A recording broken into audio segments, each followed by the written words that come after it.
Hello, everyone. Welcome to our June 8th meeting of the Waynesbury Area School District Board of Directors. Let's please rise for the flag salute. I pledge allegiance to the flag of the United States of America and to the republic for which it stands, one nation, under God, indivisible, with liberty and justice for all.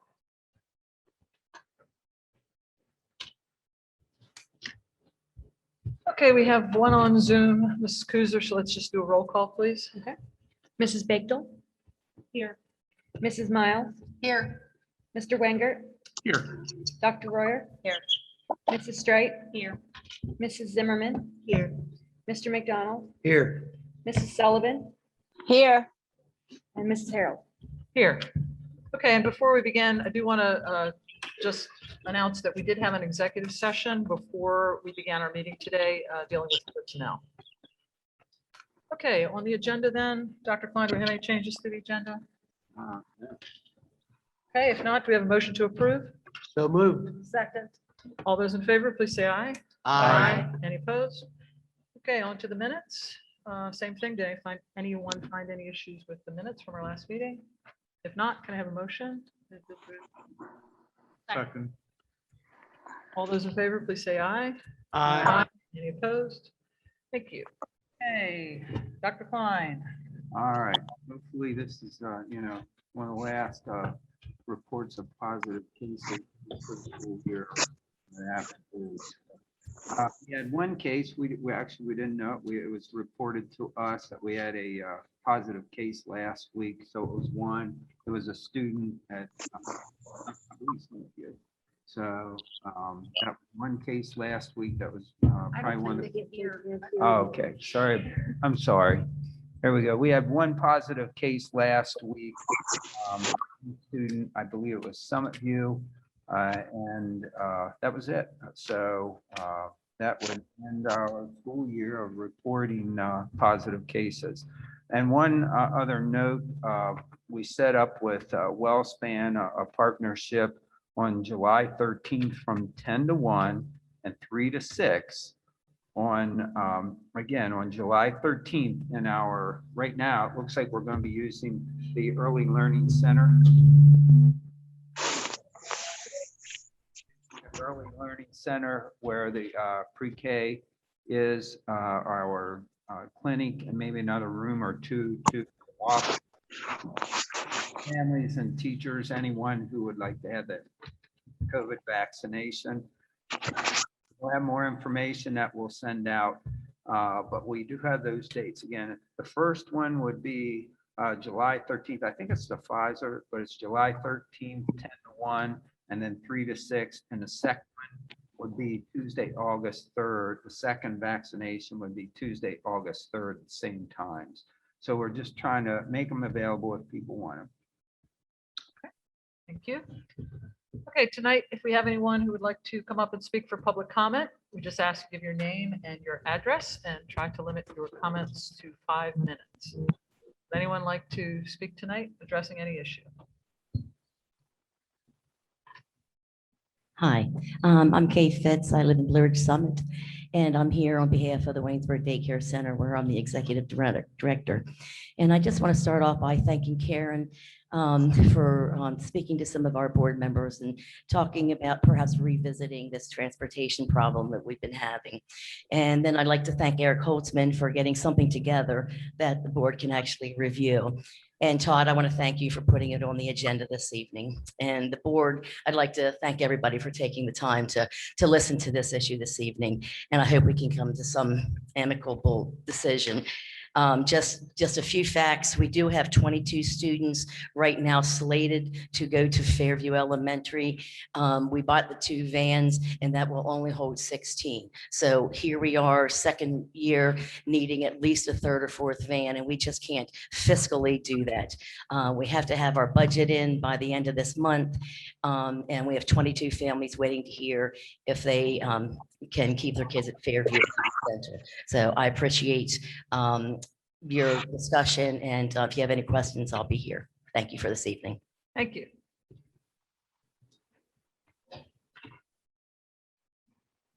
Hi, not used to microphones, sorry. My name is Debbie Duffy, and I live on Reinhardt Drive in Waynesboro. And I am currently on the board of the Waynesboro Daycare and have been on the board for 6 years. You've already heard from Kay, and she has given you the statistics and also knows these families very well. This issue has come to the Waynesboro Area School District since you redistricted last year. Up until that time, Waynesboro Area School District has been transporting our children to public school. Our center is open 6 to 6 every weekday to accommodate the parents that are not on the normal 8 to 5 job and also people that work out of the area. The daycare center becomes the second home to these children. They begin there in their infancy through the elementary years. We have 3 pre-K classes funded through the Waynesboro Area School District where many of these children are enrolled and come before and after their school day. Now it's time for them to go to public school. Not all of our clientele go to some of your Hooverville.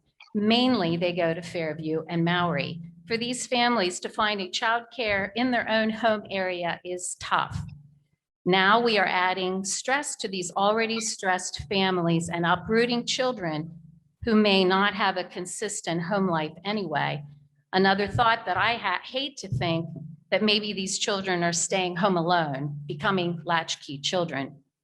As Kay has said, we are continually getting calls from parents looking for help. The cost of maintaining 2 vans, which we had to buy last year, is approximately $20,000 to the center a year. With the children now going to public school from our pre-K classes, we would have to buy another van. We should not be in the transportation business. Our money should be spent on making sure these children get quality care, a playground to enhance their physical being, updated educational programs, and well-versed and trained staff. We really do not want to add more stress to these families. We are just trying to make a better child, as you are also. That is why we have accepted and made room for the pre-K classes in our center. We are not equipped to transport and have never wanted to be in the transportation business. You are all set to do that job. We are only asking for your service and paying out our fair share. We don't want to turn these families away due to lack of transportation for their children to our public schools. Thank you for your time and thank you for all you do for the Waynesboro Area School District. Thank you, Mrs. Duffy. Good evening. My name is Ann Spotswood. I'm a resident of Waynesboro. I live on Myrtle Avenue, just right around the corner. I've had the privilege of being on the Waynesboro Daycare Board for about 1.5 years, so I'm fairly new. But I've been working with young children and families for, how long should I say, Dr. Klein? How long should I say? How many years am I allowed to say? Oh, as many as you want. As many as I want. So I would say I've been working with families for about 40 years. What a privilege it's been. But I want to say this to you very loud and clear tonight. It's a privilege to be a resident of Waynesboro and a privilege to be in your company tonight. You do amazing work every day of your life to serve children and families. I can't imagine a more difficult year than what you've experienced. I just can't imagine that at all. You know, I work in healthcare, but I'm also here to serve our community. You do amazing work. When Todd came back to Waynesboro, and yes, I'm an old graduate of Waynesboro High School as well. When you came back to Waynesboro, you came back with a vision and a journey of taking us very swiftly to early childhood education. Because I'm also a taxpayer. You hear taxpayers' voices all the time. Studies will tell you very clearly, return on investment for early childhood education is at least 16 to 1. And I could bring that study to you. So the more that we invest now and work collaboratively with strong partners such as Waynesboro Daycare Center, we will have fantastic children who graduate on time and who are ready to be productive adults for all of us, to take care of all of us. Again, I want to thank you, Dr. Klein. I can't thank you enough. It's really been a privilege working with you over the last couple of years. Your Be the Village initiative says it all. Erica Nemzik is amazing, absolutely amazing. And I believe that this school district is positioned better than any other school district in Franklin County to make it happen. So I want to thank you for your consideration tonight. Thank you. Anyone else like to speak tonight?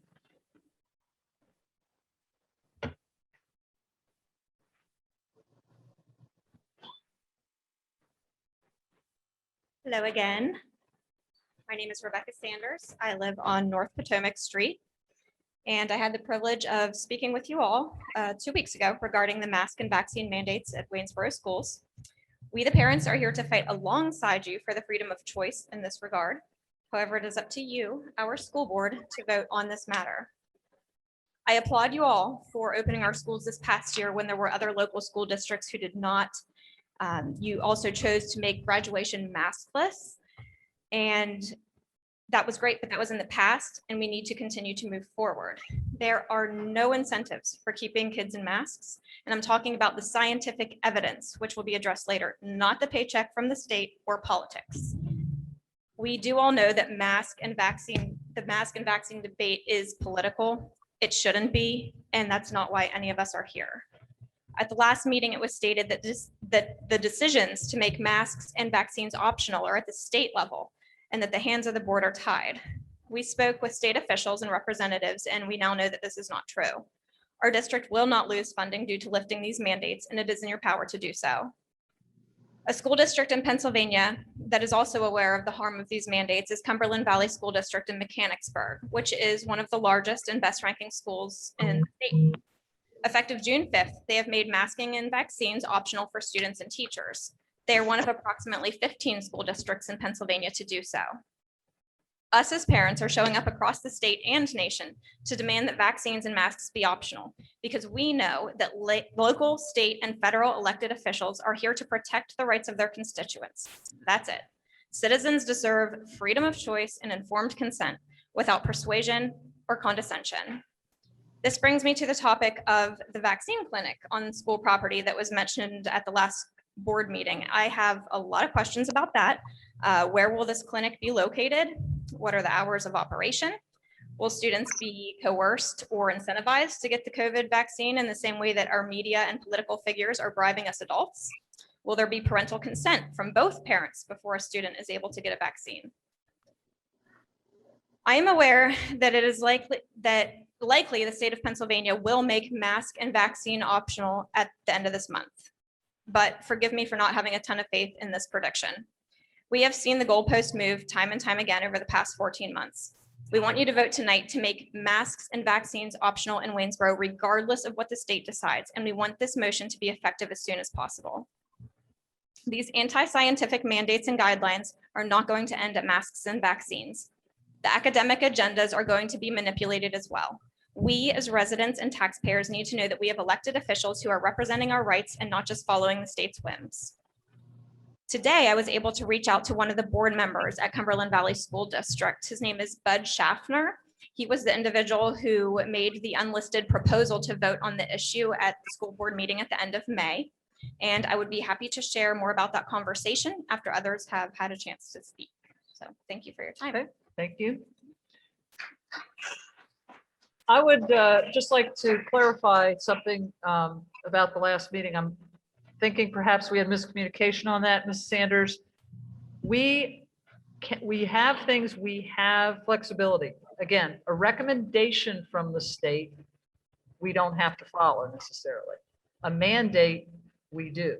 The current policy that we are operating under is the attestation that we filled out in December that said, which followed the state law, if you're going to stay open, this is what you have to do.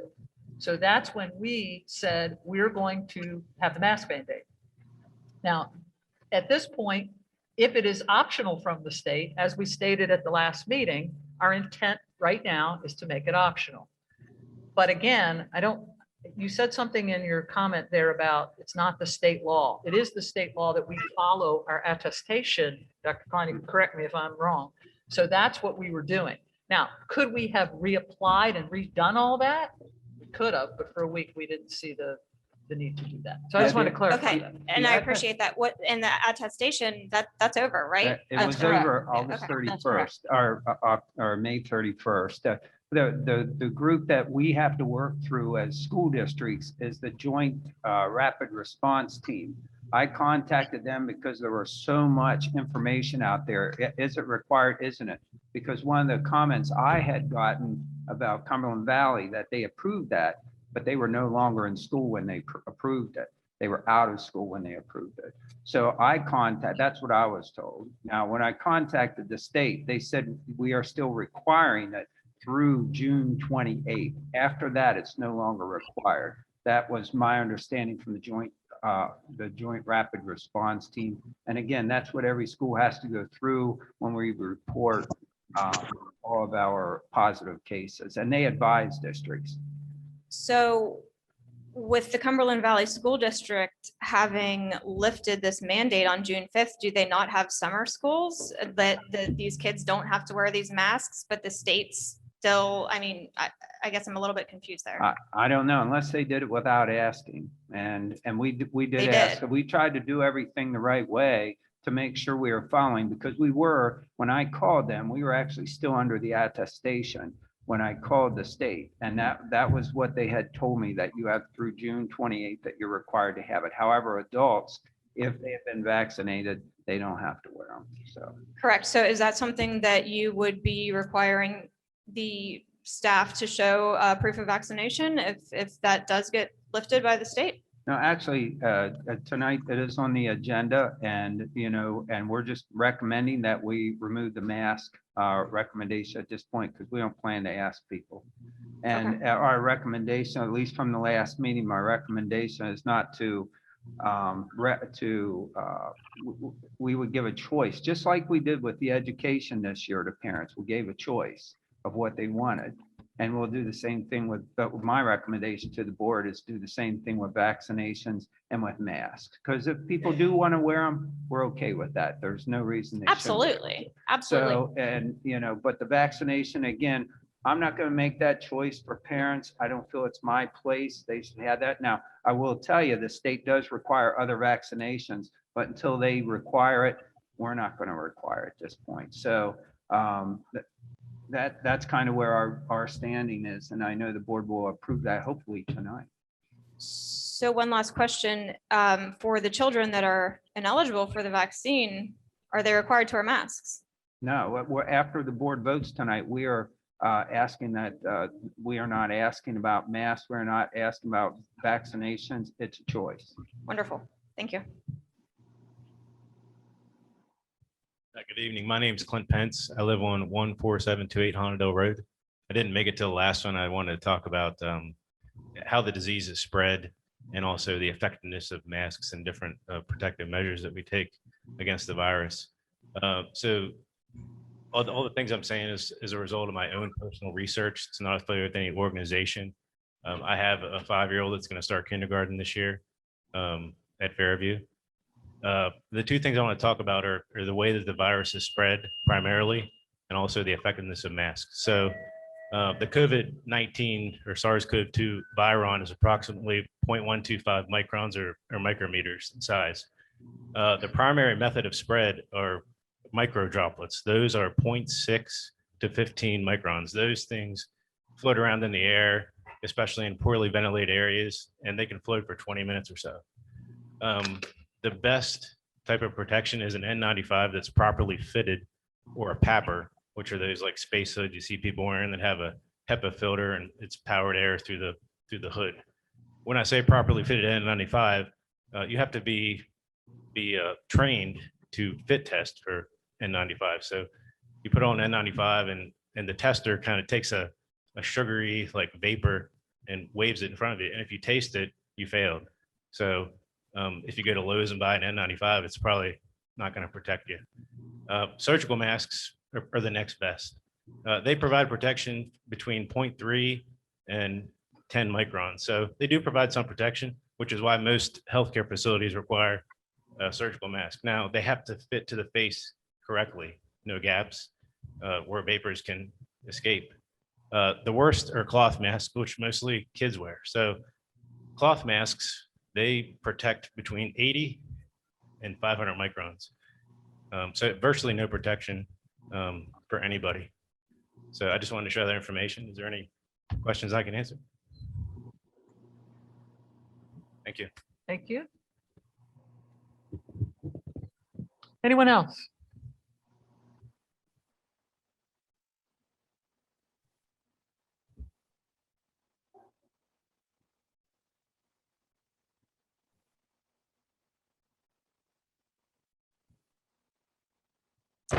Good evening. Good evening. I'm Margie Schaeffer. Been an educator for 45 years. I am now retired. Business owner for 31 years. Teaching health and fitness. And I am now, well, since 15, been lobbying with PCIC, the Pennsylvania Coalition for Informed Consent. We will be having a health medical freedom rally at the Capitol next Monday. And Senator Mastriano and many of our other wonderful supporting medical freedom people will be there. So this is something that I'm going to try to read. I'm always changing things because I'm a curriculum specialist. That's what we do. So I'm going to try to stick to this. This was written by the PCIC. Glasses. So my public comments to school boards, we are reading this throughout the state of Pennsylvania. The precautionary principle is a philosophical and legal approach to innovations that possess a potential cause for harm when extensive scientific knowledge on the matter is lacking. It is often used in policy making when there is a possibility of harm and conclusive evidence is not yet available. It implies that there is a social responsibility to protect the public from harm when scientific investigation has found a plausible risk. These precautions should only be relaxed when scientific findings provide sound evidence that no harm will result. In shutting down schools and decimating the social lives of children, and I must say, I'm very glad my grandson goes to Hooverville and is in second grade now.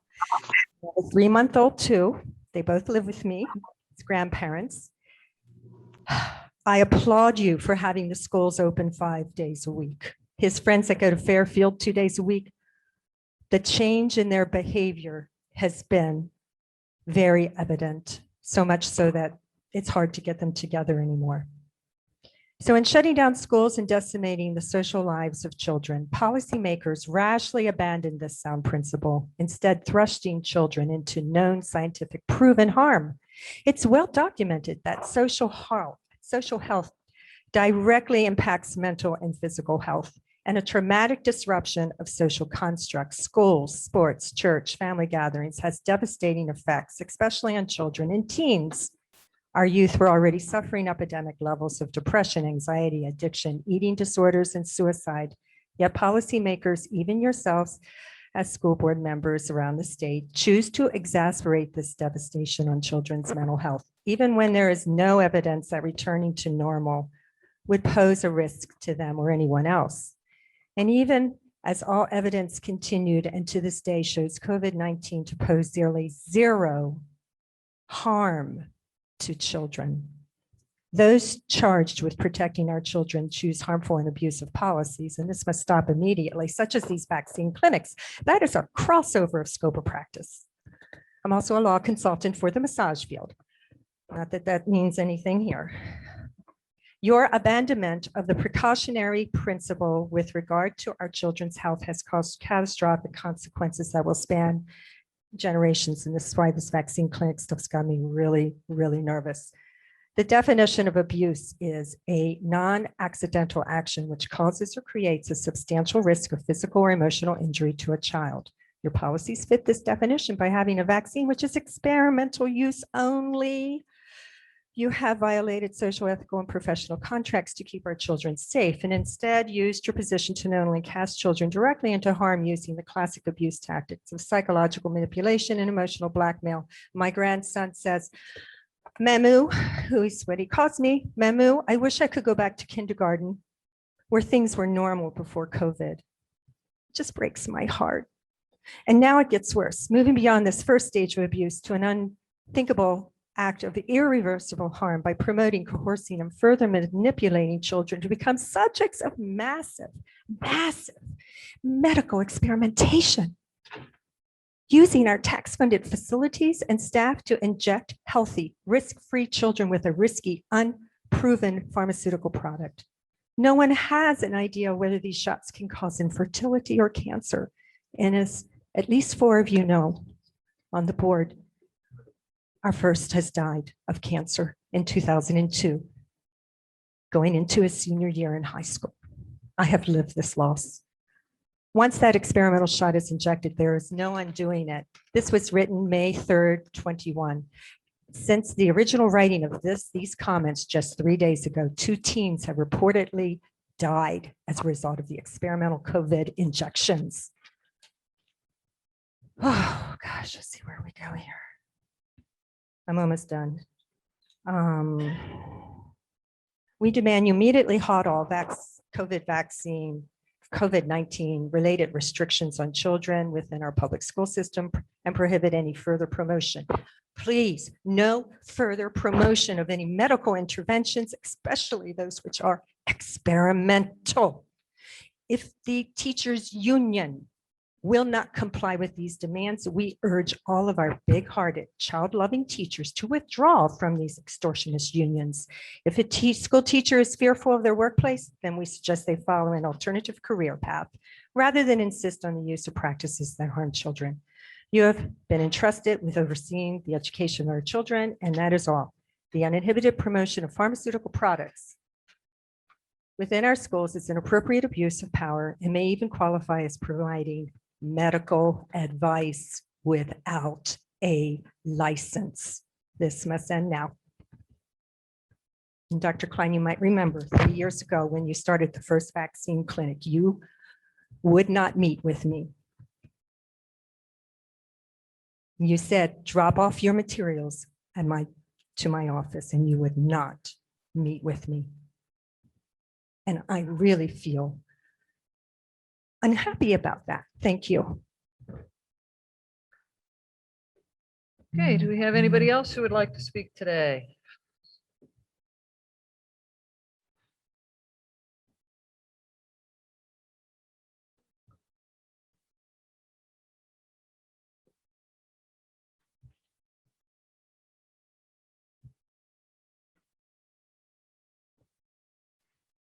Good evening. My name is Laura McLaughlin of Pennersville Road in Waynesboro, Pennsylvania.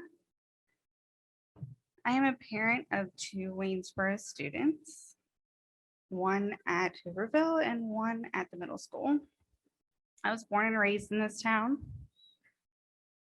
Graduated from Waynesboro Area High School. I also have my bachelor's in nursing. Just want to first commend you for keeping our kids in school this year. We were very lucky that you all fought for our kids to be in school, and I'm very grateful for that. However, I think it is time that we start treating well children as if they are sick.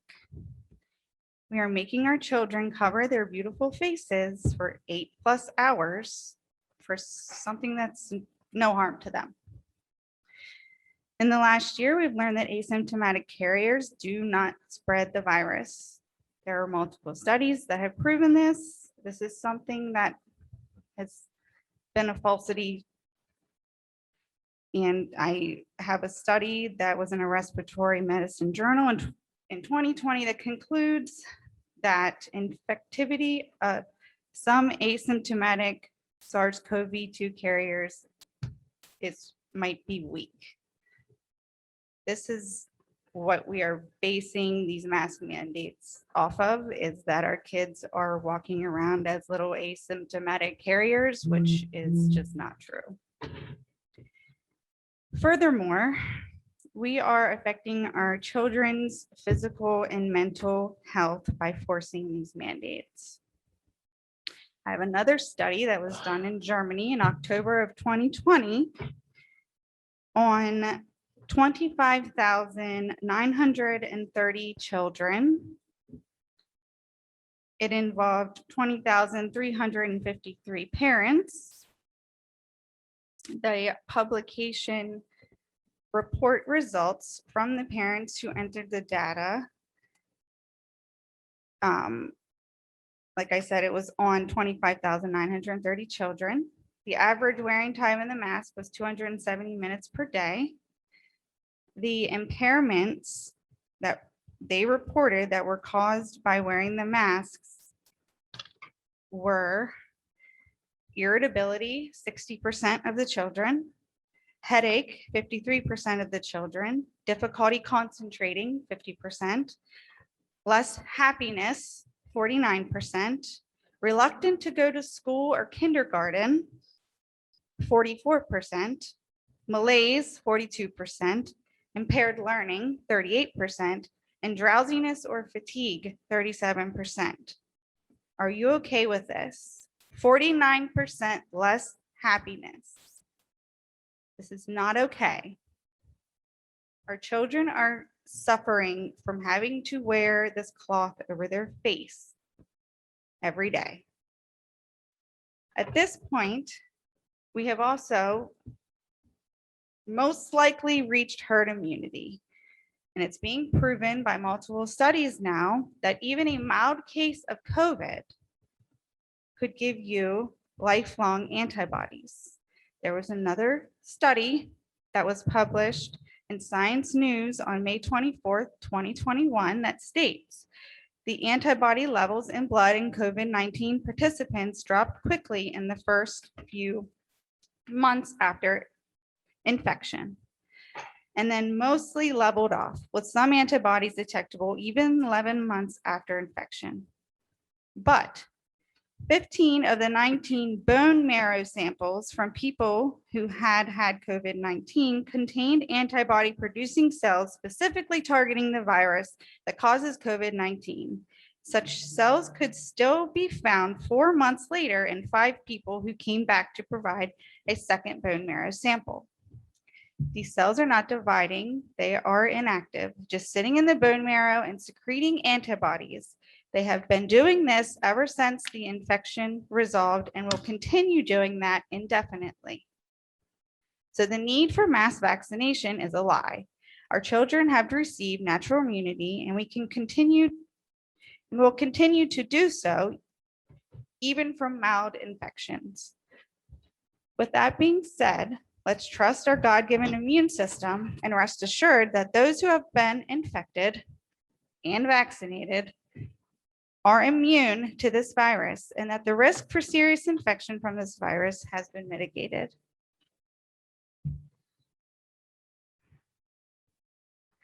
Masks are also for sick people. The HWO has already said this, and now we even have emails from Dr. Fauci himself that says this. Stop treating our children as though they are sick.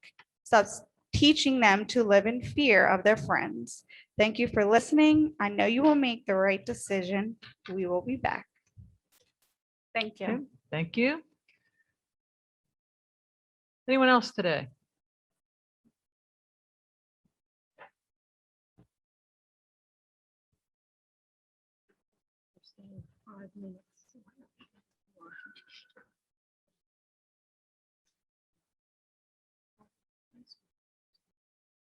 Okay, we'd like everyone to try to keep to the 5 minutes, please.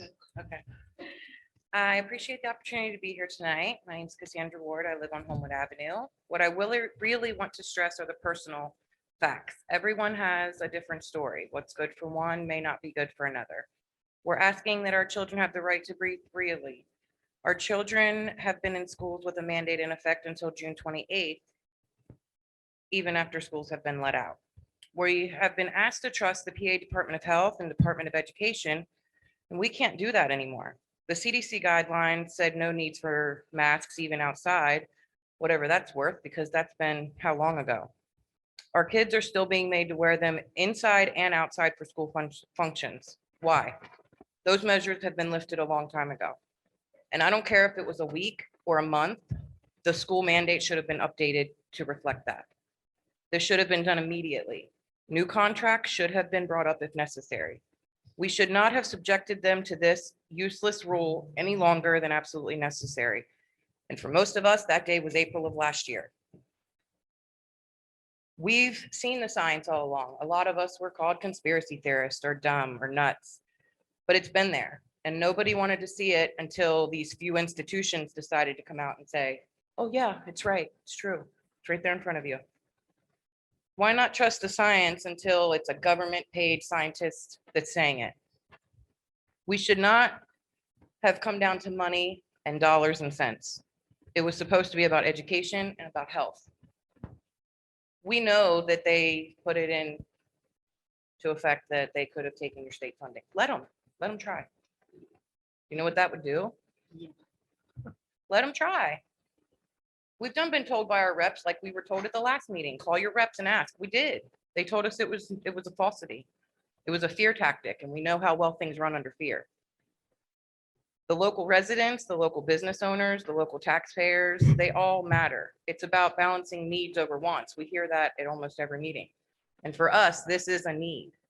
Us as parents seeing our kids suffer and change over time over a mask that we've seen that the science proves didn't work to begin with. We were told at the last meeting that it was courageous to open schools, and it was. That's very correct. That was a good call. Now we need that same courage that if anybody comes back with another mandate, you have the courage to stand up and say, no, we're not doing this to our kids anymore. Because if you don't stand up and say no, then you're cowarding in the face of the State Department. It's only required at your local doctor or your local school, places that are receiving money. We're saying we can't go against the state, but we also know the feathers that would ruffle if they try to pull the funding. Fear is best used when you have no other option. And we shouldn't have to live under using fear as a guide for our kids to go to school. Thank you for your time.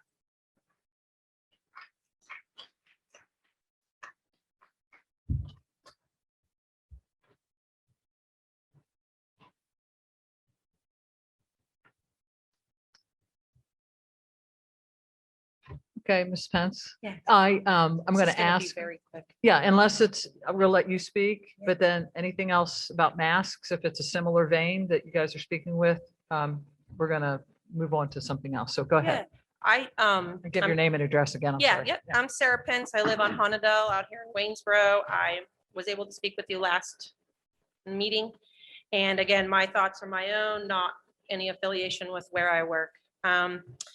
I guess my main question after hearing from last meeting, the needs versus wants, the mandates versus recommendations, the other people that have already spoken, I'm just a little confused on a few things. Dr. Klein last meeting had addressed May 31st, that attestation was ending. And so I was agreeable to that. I went home, I was at peace that, your decisions were made. It was only a week of school left here, and I was okay with that. Now we're hearing, well, it actually goes till June 28th. And I want to trust you guys. I want to have faith in you guys. You've heard our pleas. This is a need for us. We will be coming back until this is decided. And I guess, well, I don't know where the June 28th fits in, because is that where the state says at the end of the month, these mandates are going to lift? Because when I had correspondence with Senator Mastriano, it was, they had said that the schools aren't going to lose funding. It's about the well-being of our children over more, it's that which is more important than money. He said they're going to take a vote as soon as the election is certified. And once the declaration is ended, the mandates are going to go with it. So I'm assuming that's kind of what you're talking about, these mandates that are being required from the state. So if Senator Mastriano is right and these mandates end, you know, that will make sure that there's no federal funding potentially hanging over your head. It's kind of what I was gathering about. It kind of came down to these agreements, funding, we needed funding to support the school. And I get that. I get where your hands were tied. But my problem is, what if that date doesn't come? Like, what if that keeps getting moved back? You heard Becca say the goalpost has been moving all year. It was 2 weeks for masks. And I just want to have faith in you. I don't have faith in the CDC. I don't have faith in our state, not because I think they're not educated, but because we're living through this now in an endemic state. So nobody really knows. So what if something with the election doesn't get certified? What if they can't have their vote? Then what are we going to do? And that's kind of where I'm here to plead tonight, is just like, our faith is in you guys, and we get it's about money, but we're going to keep coming back because our kids are more important than money. And there has to be a way to figure out how we can get the funding we needed or that we need for next school year, even for the summer school. These kids are going to be outside potentially sweating. I don't know what kind of time they get outside. Maybe that's not, but our pre-K, our Head Start kids outside sweating in a mask. Like, this is ridiculous. So I guess I'm just asking about that June 28th date. If that moves back, what's the plan for the board? Because we're coming back. It's not a threat. It's just a plea. We're desperate. This is such a need. If that goalpost moves, where are we going to go? Let's vote tonight. Can we vote? Is that possible? Can somebody make a motion to vote? It's To on end the the agenda. mandate? It's already on the agenda.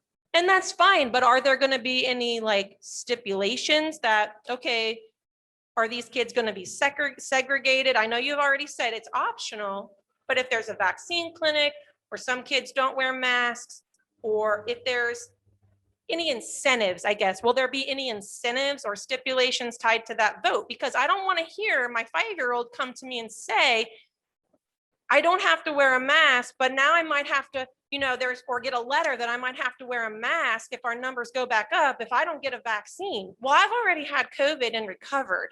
So my immunity should be just as important as if I got a vaccine. So I'm not here to argue with you. You've heard all of this. My point is, when you vote, can you make it a guarantee to us that there's no incentives, there will be nothing held over our head, that as parents or other children, there's no stipulation. Yeah, your mask is optional, but if it comes down to it, you might have to put it back on if you don't get a vaccine or your parents don't get a vaccine. So that's kind of where I'm asking, is this, we just need some, you know, some kind of a guarantee that there's nothing held over our heads as parents and students to make those choices. So, thank you.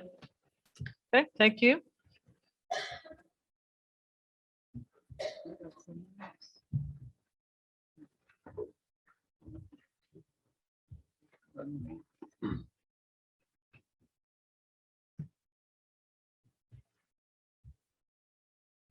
Good evening. Familiar face, Joseph Miller, Midvale Road. Two brief things I just wanted to touch on. Fear is a powerful tool. It's I've been afraid many times in my life for various reasons. Well, over the last year and a half, our kids have become afraid. And why? The science doesn't support that they're at high risk. You know what I'm afraid of? Drugs. My brother's gone from drugs. How many people in this community over the last year and a half have fallen back into old habits, lost their lives, OD'd because they don't have a job, because of the depression? And we're not limiting this to just adults. You all probably know there's drug problems in Waynesboro. There's drug problems all over America. When you take the connection that happens between children and their teachers, children and their peers away. Their time at school, that may be their, let's face it, maybe they got bad home situations. That may be their lifeline. And when you don't see that smile on their face,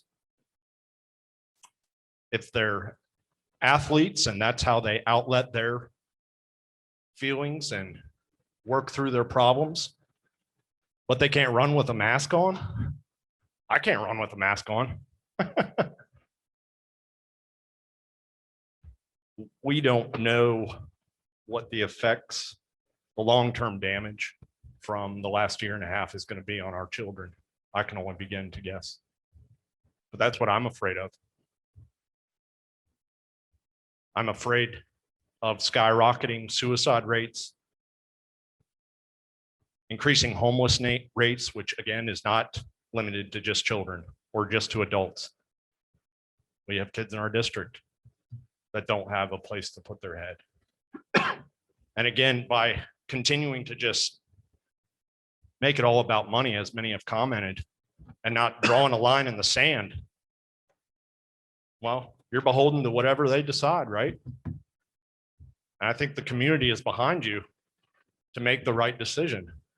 Not, oh, well, we're gonna, what if it gets tied up in court? And the governor is able to continue to pass these policies through the different bureaucracies, Department of Health, Department of Education. The second point briefly I'll make is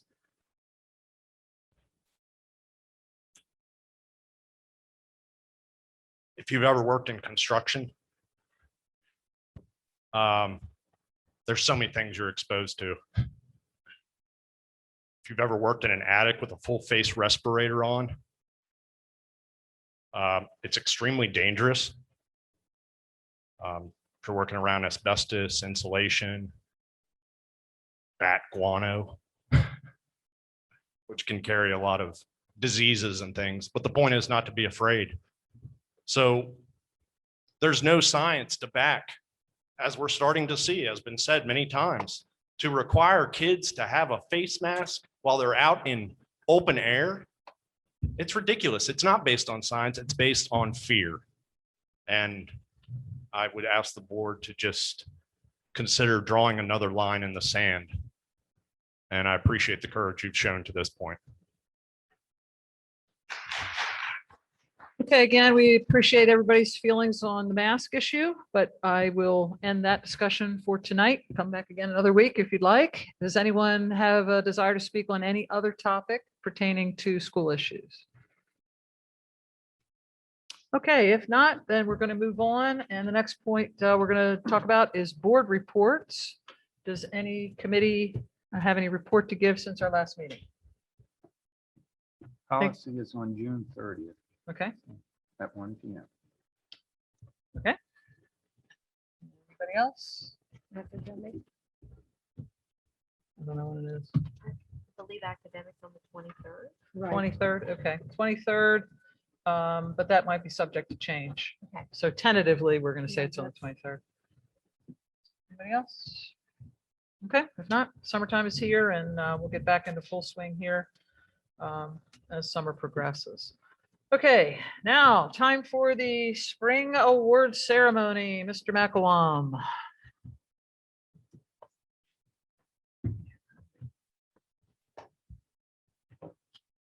here to talk about that. But I do want to highlight a couple things. Last spring, we did not have a season, as everybody knows. March 14th, we got pulled out.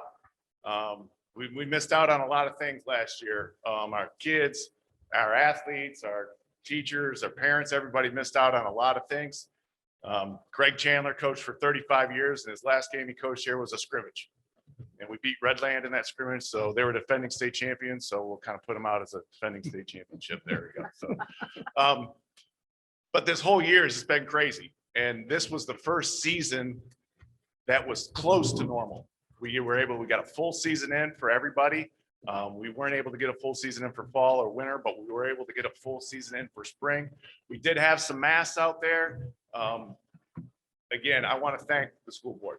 I truly thank you for all your support that you've given athletics, our kids, our students. And yeah, the goalposts have been changing. And you have done a tremendous job of working with everybody to make this school year happen. So thank you so much. I know our parents are very appreciative. I know our athletes are very appreciative. So we do have some highlights for this year. We do have 18 kids that are going on from this senior class to participate in sports at the collegiate level. So that's a really big accomplishment, especially since, again, 5 of them are from a baseball team that we didn't get a season last year. So that's a pretty big piece of it right there. So without further ado, I do want to introduce some of our teams here. Kyla Kimple is not here. And these kids that get elected to the All-Stars, they're voted on by the coaches, and our coaches can't vote for their own kids. So we had one softball girl that got elected to the All-Stars. It was Kyla Kimple. And she played the whole season in center field with a torn ACL.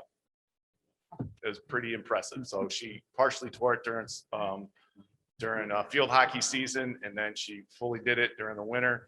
And she decided that she was going to opt out of the surgery, and she wanted to play her senior season. And so she did this all with a torn ACL. So she was a great center fielder for us. So, but she was unable to make it here tonight. And then at this point, I'm going to introduce Coach Jimmy Rickett to come on down, and he'll talk about his track athletes.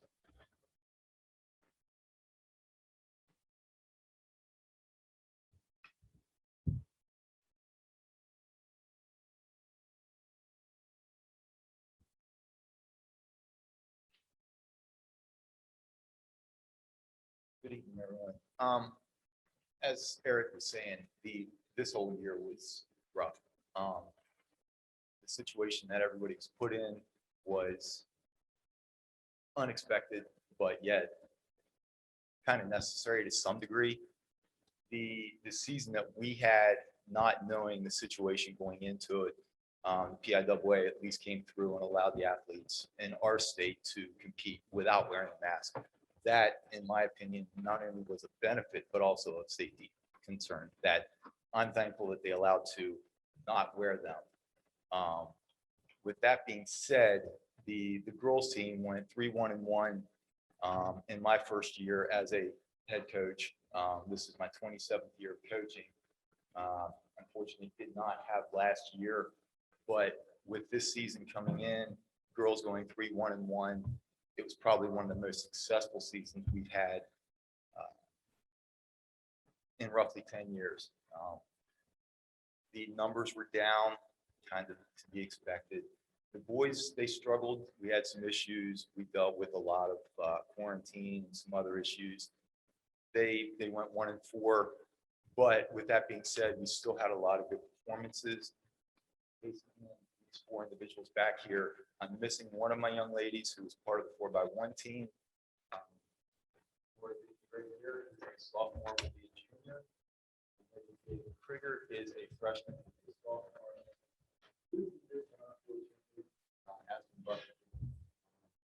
Everyone that I'm losing on the girls' side, that was part of the big picture overall from the girls' team. We are very young, so for us, that's been really crucial.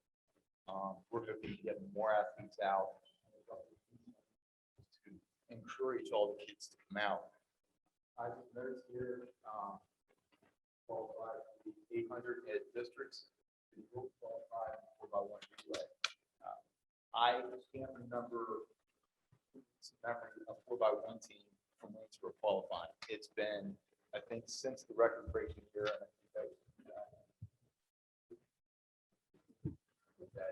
So it's been almost 20 years roughly since we've had a 4x1 team in districts. We have had some success. And I was, however, very close to a school record in the 800. Hoping to get that next year. There's a possibility of maybe a mile or even 2-mile record, all depending on what he wants to concentrate on. There's a lot of it coming in this single year. I'm almost certain of it. We would find that one extra person. But overall, I couldn't have been more pleased with how they performed. Not just them, but the kids overall, with all the concerns we had coming in question marks. I think it turned out to be a very successful year for the track program. And I see things changing and progressing as we go on in the future.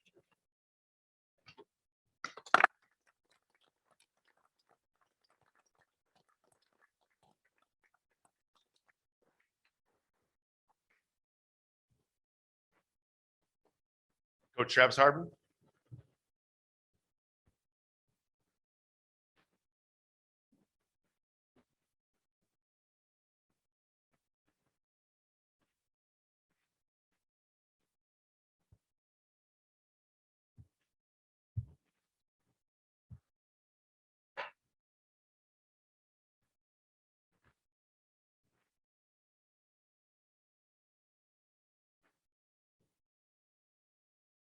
Thank you, Mr. McLaughlin. Our baseball team finished 14-5. There's 8 teams in the Mid-Penn Colonial Division. And out of those 8 teams, the coaches met and they selected 10 spots for the first team. We were very fortunate to have 4 young men earn 4 of those 10 spots out of the 8 teams. Maddox Brooks is a junior. He made the honor roll. He caught for us, he pitched, and he played infield. He hit 375, 15 RBIs, 8 doubles, 1 home run, and he was 4-0 on the mound with 1.02 ERA. Josh Clapsaddle, he was a senior center fielder. He's moving on to HCC. He earned honor roll with high distinction, which means he had over a 4.0. He led the team batting 492, 16 RBIs. He had 32 hits, 17 extra base hits, including 9 doubles. He tied a school record with 7 triples, and he hit a home run. Margie Schaeffer, who's moving on to York College, he made the honor roll with high honors. He played third base for us at 415, 14 RBIs, and he was 8 for 8 stolen bases. And Fred Garino, who's a senior, he's going to Penn State Altoona. He also made the honor roll with high honors. He played first base. He had 339, led the team with 27 RBIs and 4 home runs and 13 walks. So they were a huge part of our success here this season. Thank you.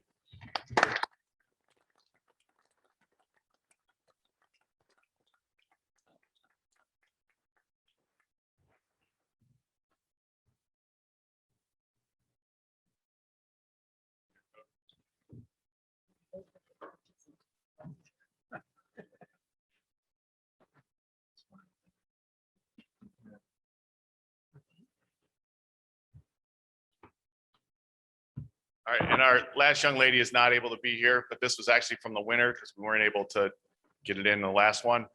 She is actually on break, and she's going to enroll at West Point, and we'll be swimming at West Point come June 28th. But she was the district champ for the 200 IM. She was also a state finalist in the 200 IM, and again on a team that has just recently been moved up to varsity status. And she was also the Mid-Penn runner-up and the District 3 finalist in the 500 freestyle. So, but she'll be going and representing our country and also swimming at West Point come June 28th. So Lauren Wetzel.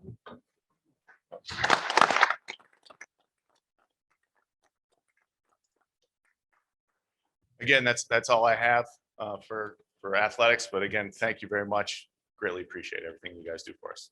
Thank you. Okay, so we have someone going to speak about the academic achievements.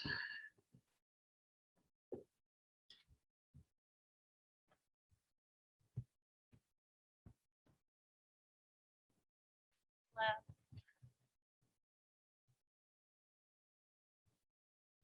believe most of my kids are here tonight. I'd like to thank the school board. I'm here to in place for Stacy Sawicki and myself. This is my first year working with the middle school students, and I want to thank the school board for putting me in that position this year. I've really come to enjoy working with that age group and not just the middle school. So tonight, I'm going to go over hers first. I'm not sure if they're here, but Madison Warren took second place this year for National History Day for her historical research paper. And then Nolan Calamer came in third place for National History Day for his historical research paper.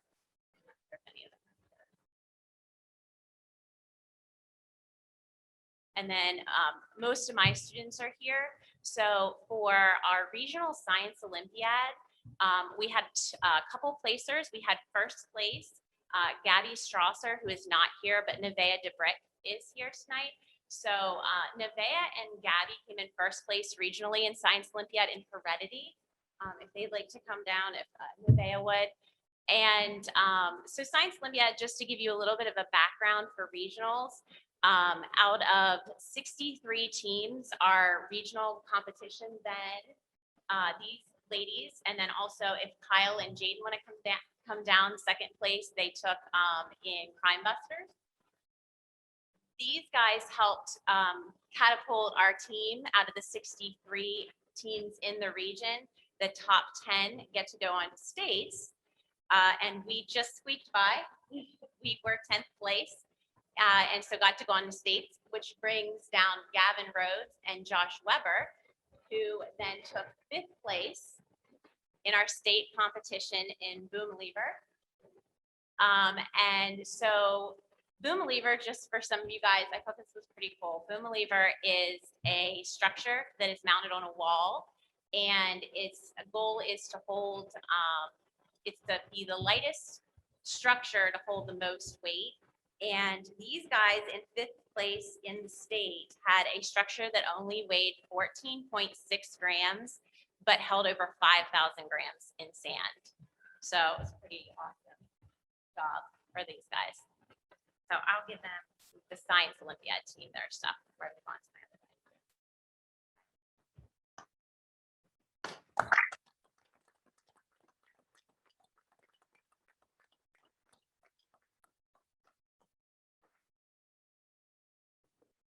Hoping, so the 9th graders do not get to come back next year. They get to move down to work with our team, but my 8th graders hopefully will return as 9th graders next year and help us out.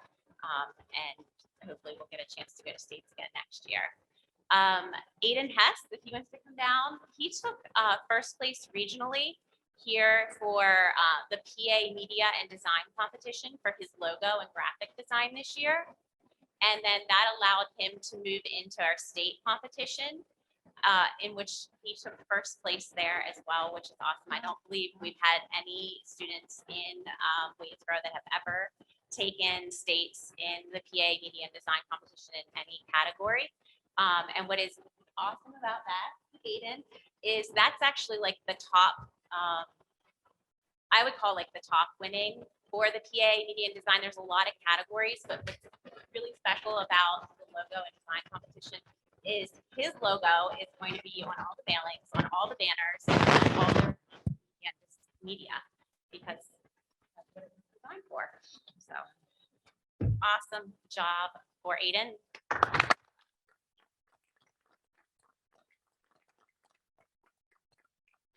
then Chloe Shakru, we don't typically necessarily do too much recognition for Math Olympiad.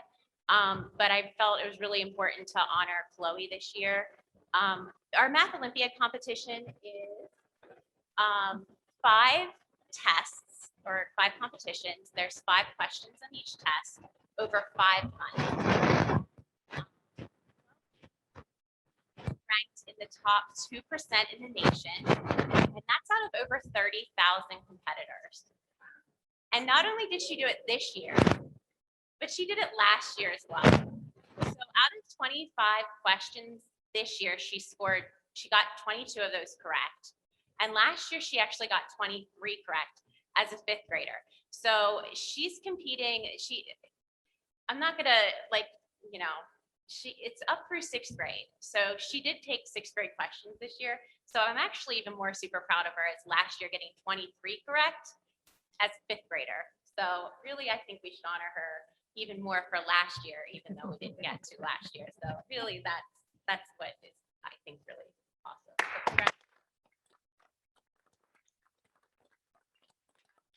So Thank you, Mrs. Rooney. Right, congratulations to both our athletes and academic winners. Okay, on to business item number 1, which is personnel. Dr. Sterner-Hein. Thank you, Mrs. Harold. Mrs. Rooney, can you make sure the students have their photo taken, please? I don't think she heard you. Mrs. Rooney, make sure your kids get their picture taken. Right by the banner outside Are you gonna go out? with their certificates and each other. Who's Who's taking the picture? I normally take the photo, but I'm doing personnel right now, so. Can you wait like 3 minutes for personnel? Okay. And then she'll be there. Okay, on to personnel. Now I gotta get my personnel back up. I'd like to direct your attention to the personnel items listed in board docs. We have, I'm gonna just not necessarily do, we have several recommendations for professional hires. We have a resignation, or 2 resignations of professional staff, resignation of support staff, continuation of a salary adjustment, support staff, change of hours, appointments for Jumpstart primary summer school instructors, appointments for summer student maintenance workers, as well as appointments for substitute support staff. In addition, we have another resignation of professional staff, resignation of support staff, appointments of extracurricular. Do need to clarify that this is the FBLA activity advisor position. In the past, it was essentially taken care of by one individual. These 3 individuals have asked for the board permission to split the stipend 3 ways for the next school year. So my apologies for not bringing that to your attention in advance. It is on the board agenda for approval, but again, if it needs to be pulled, if you need additional discussion. And the remainder of the professional staff are appointments. A number of them are graduates of the Waynesbury School District, so we are super excited to welcome them back. And the recommendation is to approve all those as listed. Okay, before we have a motion, does anybody want to pull that FBLA advisor off? Are we okay with that tonight? Okay, sounds like we're okay. All right, then do we have a motion to approve personnel? So moved. Second. Any questions for Dr. Sterner-Hein? If not, all those in favor, please say aye. Aye. Any opposed? Okay, on to the MOU, on to transportation concerning the daycare. This is listed as a discussion topic for tonight, mainly because we weren't sure it was going on the agenda until pretty late. So unless we have a majority that would like to vote on it tonight, I would like to have a discussion. Then you can ponder it and read over Mr. Holtzman's numbers and ask questions of daycare people or whatever you want in the next 2 weeks. So the way that this is, let me get it up here and read it.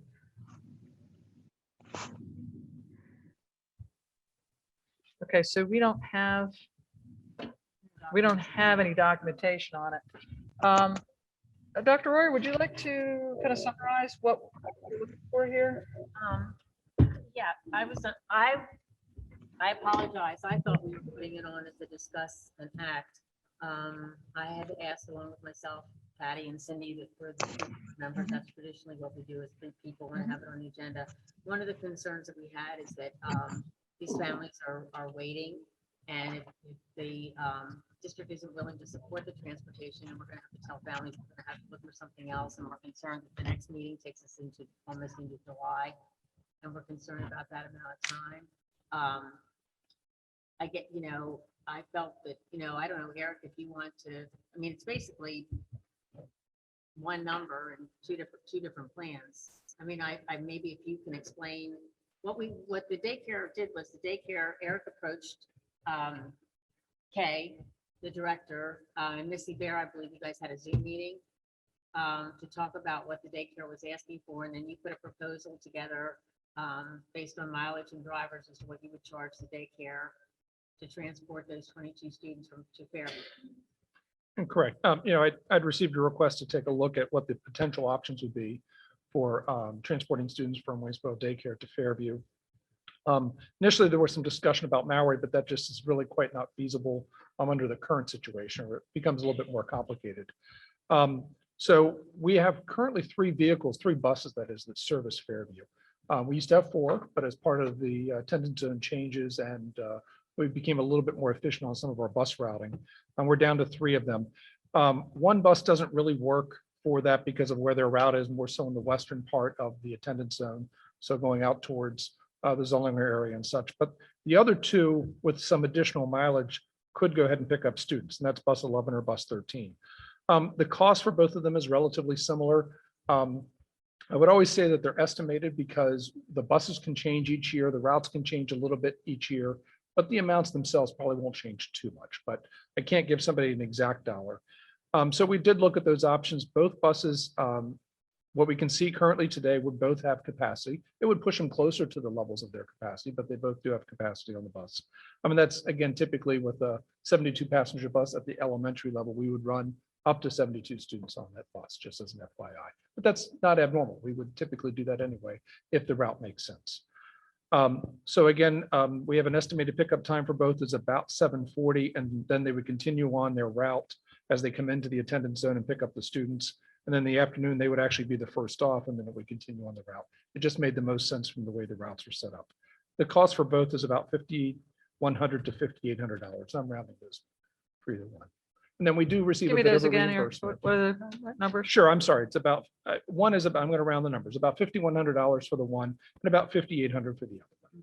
And again, those numbers will always change a little bit because the factors for how these buses are calculated, it's all based on the age of the bus that's being driven that year, whether it's gas or diesel, the overall capacity, its total mileage, there's a lot of other factors. So those numbers change a little bit, but again, I could come back to you and say it's 4,500 or it's 6,000, but it's, if you get an idea of what the range could be potentially.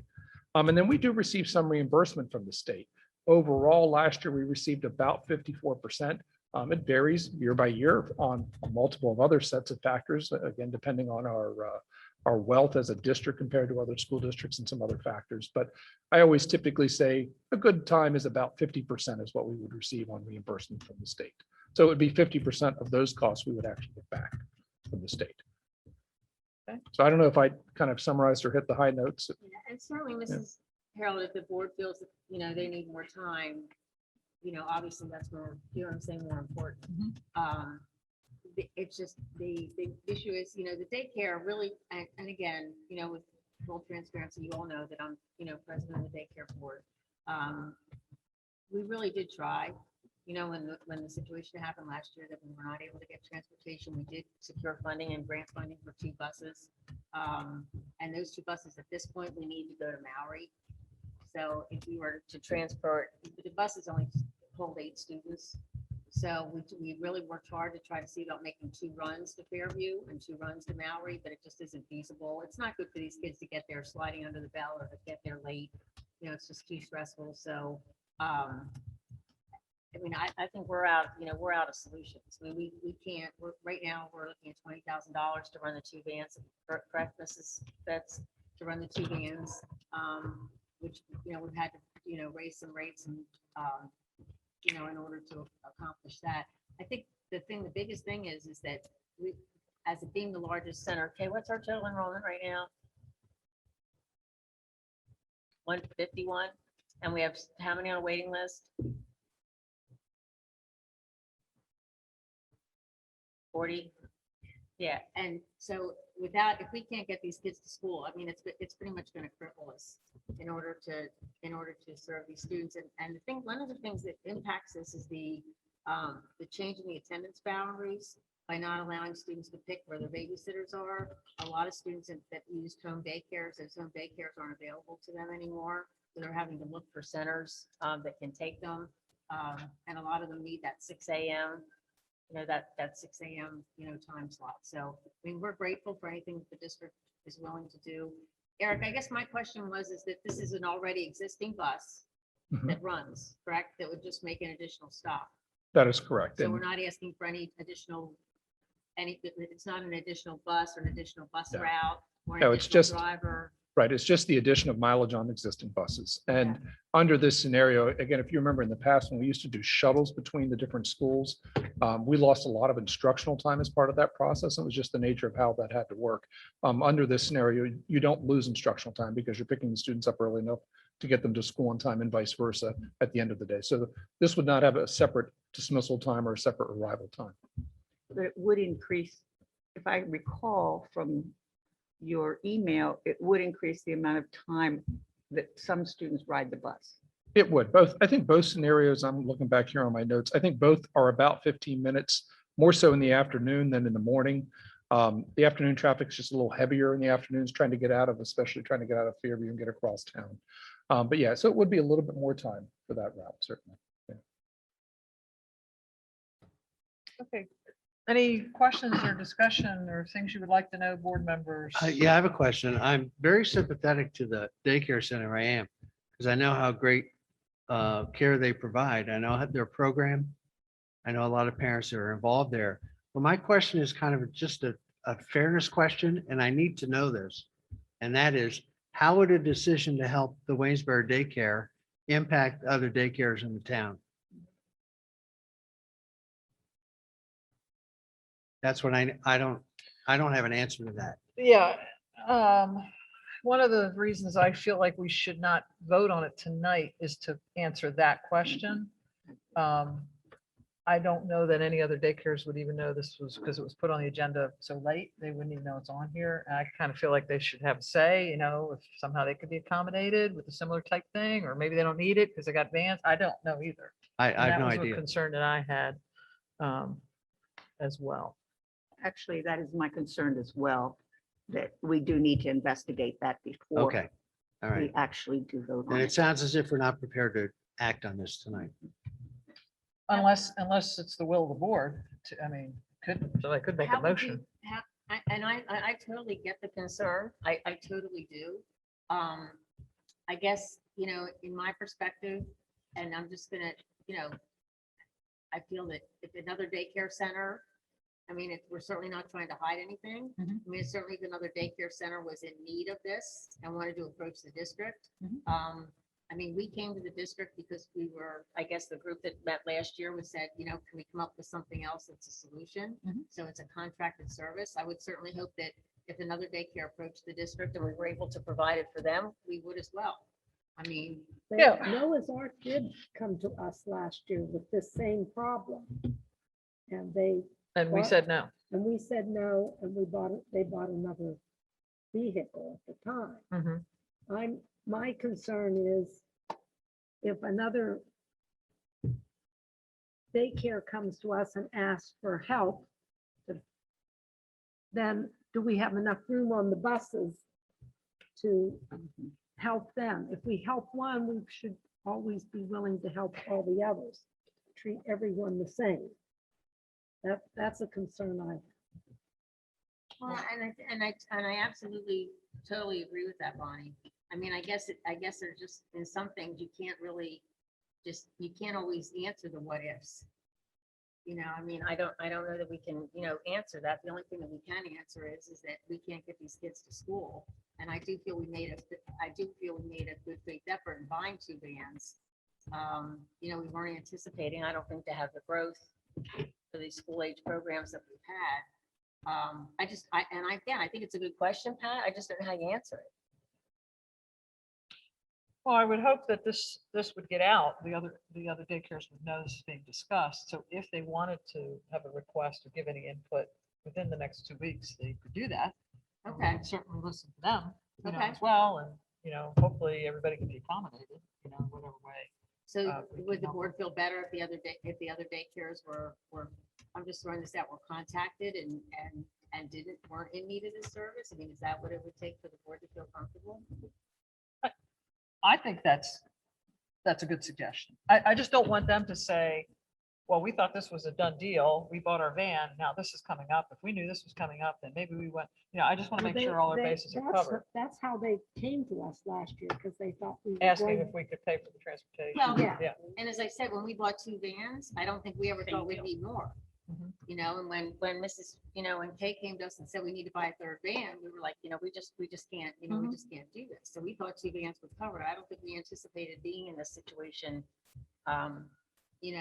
this year. So, I mean, I'm certainly willing, and I know the board, the 3 board members that are here, I believe they're willing to do whatever, if it would be, whatever role you would want us to take. Do you know what I'm saying? Just to answer those questions. I'm sure we're willing to, to do that and And- certainly wait. And we can reach out to the other daycares, and I will say that the Waynesboro daycare has been a good partner over the last few years with pre-K towns. Well, and again, I'm not trying to say that we're different than other daycares, but we are the one that has the partnerships with the pre-K counts classrooms. So, and again, we are looking at this as a way to support the partnership. So I think that was what Ann, Spotswood was trying to say. And again, we're not saying that we don't think other daycares should have the same opportunity. And my guess is that if those daycares in other areas of the town, and if they needed a bus stop, I mean, I think it's likely that there will be room on other buses for them. I mean, I don't know if you can answer all those, all those what ifs. I mean, when we approached, when you had Eric reach out to us, I don't think we were sure that there would be a feasible option. It wouldn't cost the district extra money or an extra bus or an extra driver or something like that. Okay, so then we can have someone contact the other daycares, preferably can do tomorrow, and then they can respond within the next week or so. Hopefully we can do that without rushing it too much, and then get back to it and actually vote at our next meeting. Does that work for everybody? I would just like to say I would be prepared to vote tonight in their favor, but I think I'm in minority according You to can what make a everybody's motion. saying. You can make but a I would just motion if like you to like. know that I would vote in favor of option 1 or 2 tonight. Doesn't look like I'm in the. Do you want to make a motion? I would support it. Okay, I make a motion that we go with the daycare transportation option 1 or 2, whichever one works best for them. Okay, can I just interject in that if you vote to actually, if we vote on this tonight and you lose, then it would take somebody voting against it to bring it back up again. Okay, I'll second it. But I want to make it clear that that the daycare is paying the extra costs. Right. So we're not offering anything to any other daycares that they wouldn't have to pay the cost themselves. Right. Okay, Cindy, what I was saying to Patty is if this comes up tonight, when you have some opposition from people simply who want more information and you lose, then it takes one of the opponents to bring it back up again. That's all I'm saying. If you guys can do it if you want, that's up to you. So, okay, so we're back with Mrs. Strider. You're going to stick with asking for a vote tonight? Yeah. Okay, and Mrs. Sullivan, you are seconding it. Boy, that's a tough one. So it would be someone that votes no that has to bring it back up again. That if the noes would win, in order to have it come back up again, one of the people that vote no would have to make a motion in 2 weeks. I'm telling you this because this happened to me right after I got on the board years ago, and I ended up voting against what I really wanted. So I'm just bringing this up. You guys can proceed if you'd like. I'm gonna have to go with waiting for 2 weeks then, because we could. Okay, so you're not going to second it. I don't think I can, because I support, I support the daycares as much as I can. But if this goes no tonight, then we're done, right? Unless a person that votes no would want to bring it up again. Yeah, which is not real. It's more doubtful than not. So, okay. Okay, so right now it stands with the motion by Mrs. Strite. Would anyone else like to second it? Okay. If I hear nobody answering that, then we will put this on the agenda. It'll die for tonight and will be tabled until the next meeting on the 22nd. Okay? Okay. Okay, thank you. Now we're going to move on to the MOU concerning Shippensburg. Dr. Klein. This year, I mean, actually, I'm going to let Dr. Sternerheim have the privilege to introduce this one. Do you want to do it? Sure. Thank you, Dr. Klein. So we are super excited that after a number of years of work, we have established a solid partnership with Shippensburg University, and we are going to be able to provide our senior high school students the opportunity to receive 9 credits, college credits, as they prepare in a degree for early childhood, so that the really super exciting part of it, as well as under a grant with Shippensburg University, these credits will be secured for our students free of charge. So we are working very closely with Shippensburg University. Erica Nemzik, our early childhood coordinator, is very involved, as well as Ali Kopko from a scheduling perspective, the assistant principal here. Dr. McCallum, who is the principal or soon to be principal, will also be instrumental. And we also are utilizing our child development class that is taught by Brittany Smith. So this is a memorandum of understanding. It is my understanding a 3-year opportunity for our students. And again, it provides our students that opportunity to get 9 credits prior to their high school graduation that they can apply either to an associate's degree if they want to pursue a child development associate's degree, or they would apply it to a bachelor's degree at Shippensburg University. I believe they're expanding some of the areas, but it's basically the other state schools. So super excited about this That's all opportunity. paid for. Absolutely. Great, have a motion. Move to approve. Second. Any questions? Looks like a great thing to me. All right, all those in favor, please say aye. Aye. Any opposed?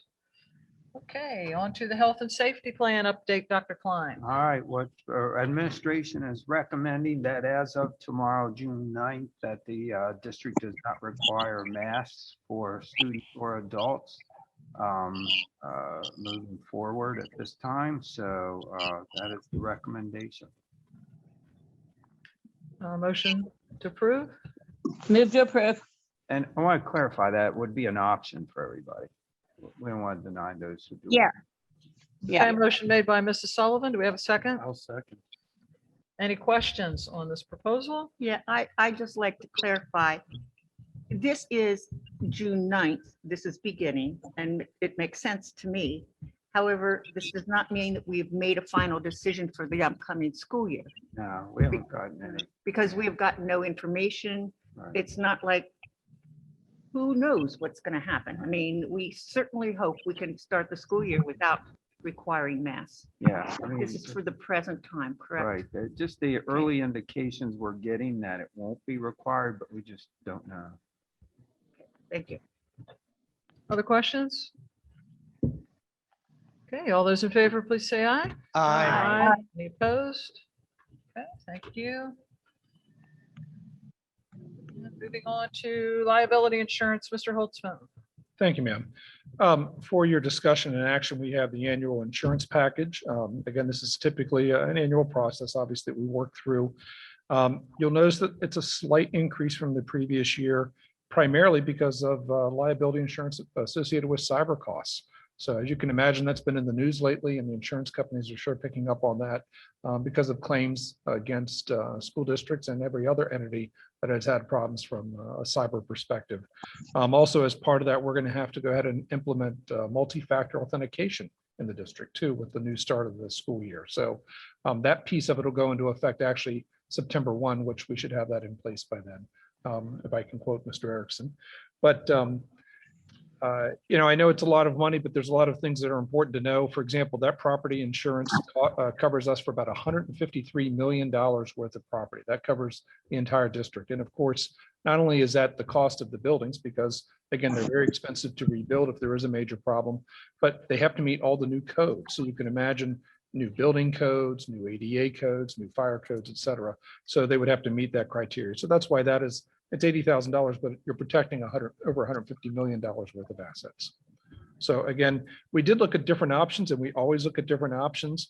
Typically, some of those options came in a little bit less. And when I say a little bit less, a couple $1,000s less, but the level of coverage is significant in some of these. Some things, again, I would bring one that's really ridiculously rare to happen, and that is earthquake coverage. But the earthquake coverage is in millions, in the tens of millions of dollars of difference. But other things that could be more applicable, which is, for example, mold coverage. The difference in what this company will cover versus other companies is quite significant when it comes to mold, if you have mold in the building, which unfortunately can happen very easily, especially in the summertime. So again, we're recommending the package that we're proposing here. Motion to approve. Questions for Mr. Holtzman? Yeah, I have a question. Did I hear you correctly that because of our liability is going up because of cyber charter schools? Oh, and I probably didn't say that very well. It's the cyber terrorism is that we're getting. I'm sorry. Yeah, so very similar topic because we use that term a little too often. I probably should have explained cyber terrorism. Sorry about that. Yeah. It's okay. Although given the cyber charter cost schools, I wouldn't be surprised that that would be an extra cost. It's a very good linkage. And just for our audience, would you like to tell them what we spent last year on cyber charter costs as well as, like the previous school year as well as this past? Sure. We rounded about $2 million last year, and this year was about $3.6 million roughly. The bills are not all in yet, but that's about a rough estimate. So they went up about 1.6 million on cyber charter costs. And that's why when you said cyber charter, I know, it really I should have used the full phrase. So this is cyber terrorism insurance. So that our audience knows. Sure. Pennsylvania is the only state in the union where the schools pay for cyber school. In all the other states, parents have to pay for cyber school. That's correct. Yeah. So it takes from our money to raise our children, give our children an education. The money, $3 million is going out. Yes, ma'am. Okay, anything else about this liability policy? If not, all those in favor, please say aye. Aye. Any opposed? Okay, the budget, Mr. Holtzman. Yes, ma'am. For your consideration, discussion, and action, we have the 2021-2022 final budget. We followed the rules for Pennsylvania for passing a preliminary budget. It has to be passed at least 30 days ago, and it was. That was passed back in April. And then we have to advertise, as again mandated by law. So we advertise that budget, and we put that information out there and make that available to the community and public to know that it's available for review. The budget is $69,803,801. However, this would require a full Act 1 tax increase this year in the inflationary number. Last year, we did not increase taxes, but this year, to balance that budget, we would need the full Act 1, which is about 3.998. I know I should say 4 mils, but it's technically 3.998 mils. The average homeowner and farm owner who occupies their own home, the cost would be about $73 additional for the year. Some people would take that number divided over 2 years because we didn't raise taxes the previous year. Others would say it's $73 this year, but there's perspectives on both sides. I have a question, just because this came up in public comment. How much money do we actually get from the state? Sure, I heard some same questions with that. I actually double checked. So the current year's budget, we received $27 million from the state. It's almost half our budget. Thought that would be interesting to bring up. Yeah, it's pretty significant. Basic ed funding, special ed funding, partial bus transportation, partial Social Security, partial pension reimbursements. And it's a lengthy list of different types of items. I can tell you that in the past, the state, for example, if we were not to make our pension payments, as an example, some districts have done that under protest, so to speak. The state just takes another funding stream that they were going to give you and just takes it away. Or if you don't pay your cyber charter bills, the cyber charter school sends a note to the state, and the state that month takes that equivalent amount of money out of your funding and says, we're going to give you less this month versus what you were planning on receiving. Okay, well, let's go ahead and have a motion, and we can have further discussion after we get through. Move to approve. Second. Okay, further discussion, questions, I comments? have a question. Okay, Okay, because I didn't hear this before, Eric, but how much is our cyber charter school bill for this year? Sure. Yes, ma'am. It's about $3.6 million this year is what we'll be spending. And even though we have some students coming back right now, we're still budgeting about that same number for next year because as we put this budget together, the numbers change frequently. And as our budget increases, so does the payment we have to pay to the cyber charters as well. And some of the, and I probably should have explained this a little earlier too. The cyber charters are certainly a driving force, but we have medical insurance costs that are going up by almost $1 million next year. Our pension obligations are going up by about $250,000 next year. And at this point, we're not anticipating additional money from the state. The state did not give us additional basic ed or special ed funding this year. And at this point, we've not received information that they will give us additional money next year. We don't know that because the state hasn't passed their budget yet, but that is what we're planning for at this point. And this budget also has money from the relief, the National Relief Fund, the ESSER's money. It does. that Yeah, I'm sorry, Dr. Klein. Thanks for explaining, bringing that up.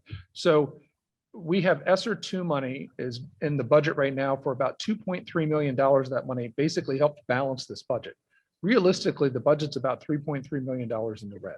And so between a full Act 1 increase, as well as that ESSER's money of $2.3 million effectively balances the budget and helps us.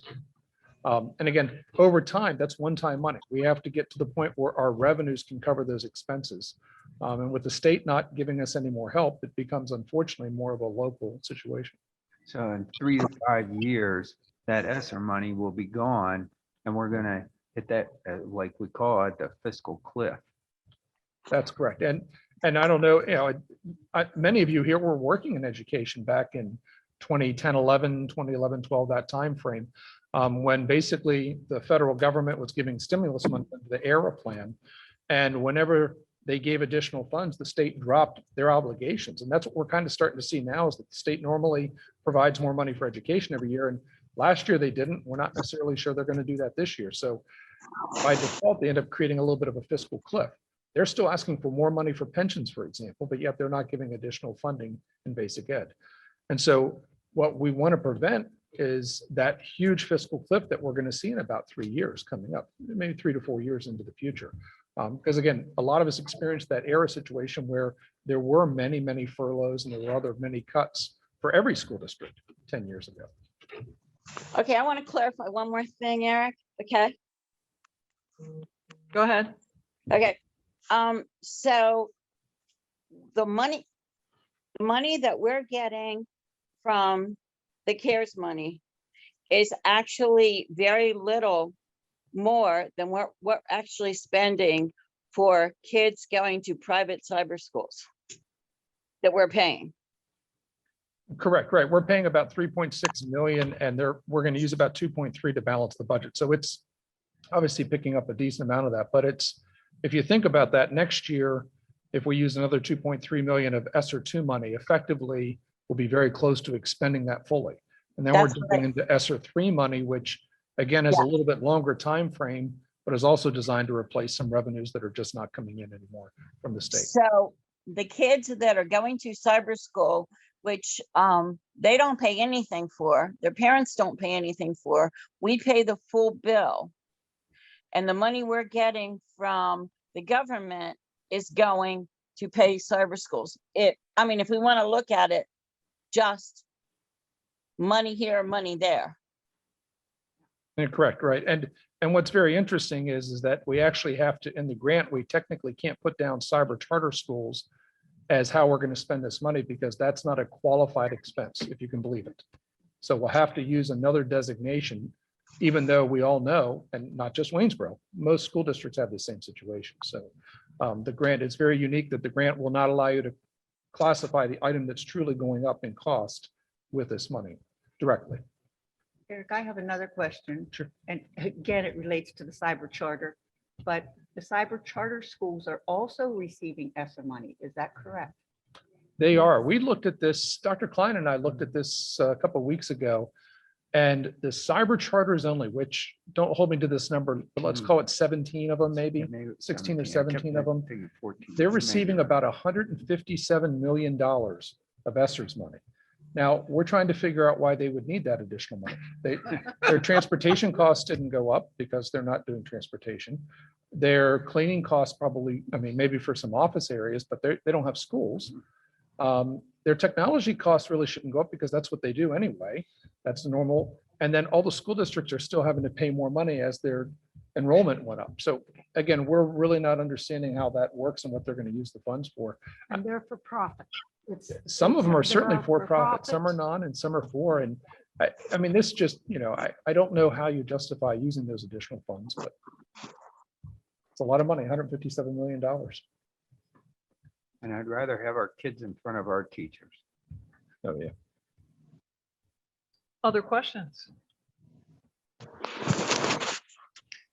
Okay, because this is a very big issue we're voting on, and if anybody would like to make any comment, we're going to do a roll call vote. And if anyone would like to just make, you don't have to, you know, but you have the option or the opportunity if you'd like. So Mrs. Kuzer, let's go ahead. Mrs. Bechtel, Yes. Mrs. Miles, Yes. Mr. Wenger, Yes. Dr. Royer, Yes. Mrs. Straight, Yes.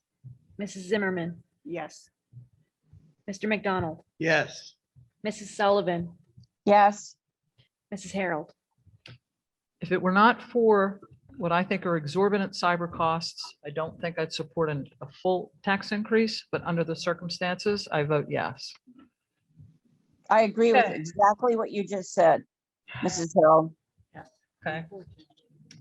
All right, so we'll move on to the next item then, after that passes, and on to the homestead farmstead, Mr. Holtzman.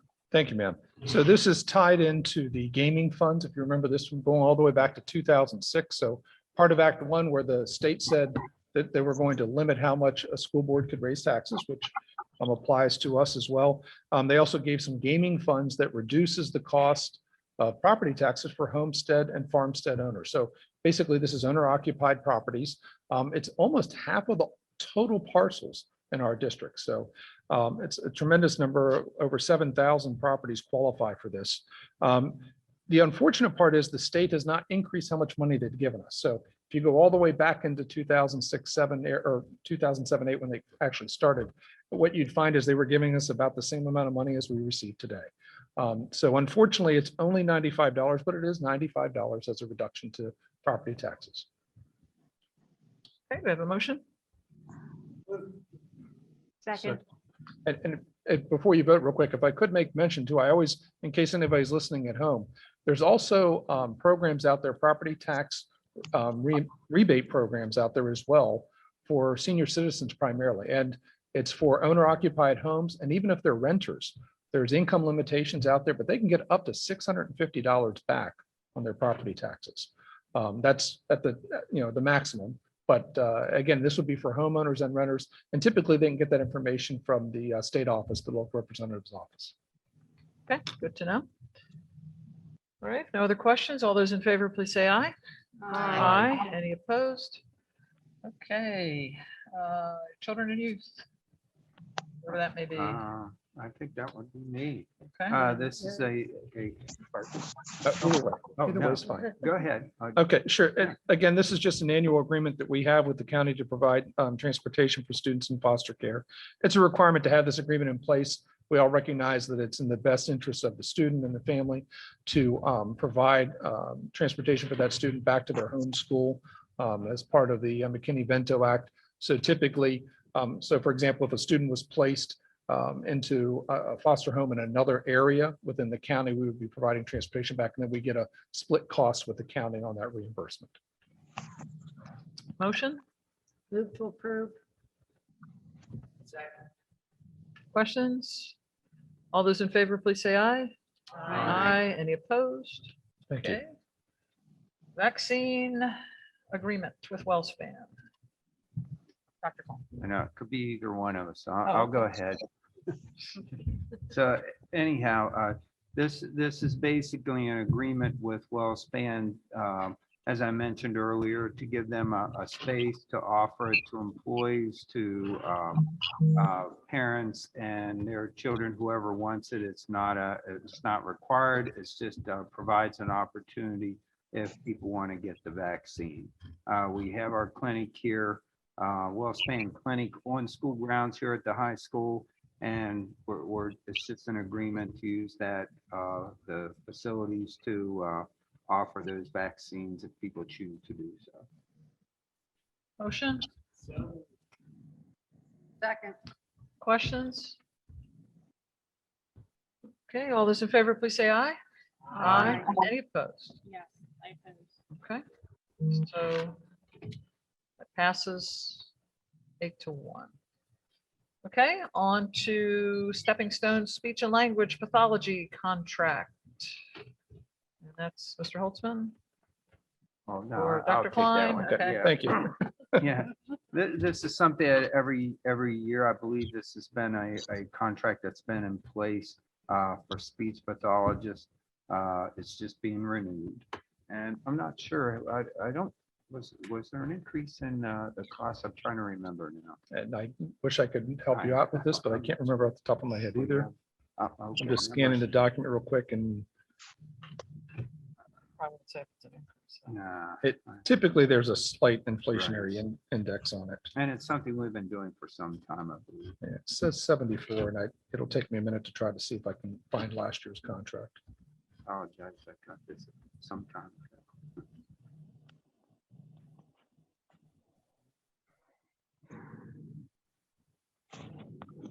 $74 an hourly rate. Right. It has to be very close to the previous years. That number, I know it's going to be relatively close. Apologize. So this is an if needed person. Yes. Okay. It's, Simply As there if we need yeah. her. Yeah, okay. This is basically the 4.5 person that we Right. have to provide these services. Okay, do we have a motion on this? Second. Any other questions? All those in favor, please say aye. Aye. Any opposed? Okay, support staff, Mr. Holtzman. Yes, ma'am. Please, Dr. Klein or Dr. Stringerheim, if you want to jump in at any time as well with this. So what we did is we took a look at the support staff salaries. I put together some information and tried to get some metrics. We've been really struggling with hiring staff, with retaining those staff and the support staff areas to the point where, we didn't have as many cleaners as we wanted to have this year as we normally would be staffed this year. We didn't have as many cafeteria staff, paraprofessionals was another area. Crossing guards, we continue to lose crossing guards. In fact, as of after this meeting, I'm not sure how many we have left. But it has been a continual struggle. One of the big aspects to all of this is unfortunately our salaries. We typically, most schools typically would have lower salaries for support staff, but offer full medical benefits and all those associated items. And a lot of people will come and effectively work for the benefits. I mean, that was kind of been a normal model in schools all across Pennsylvania for decades. Unfortunately, when the medical insurance costs started to really skyrocket, many districts started going down to a part-time route. So instead of, and that really kicked in also with the Affordable Care Act. So once you could only have 30 hours before you get benefits, a lot of school districts did start cutting back on part-time staff or full-time to part-time staff so they would not have to provide the medical insurance. The unfortunate part is that our salaries never really kind of addressed that issue over the long haul. So we started taking a look at some of the metrics a little bit here.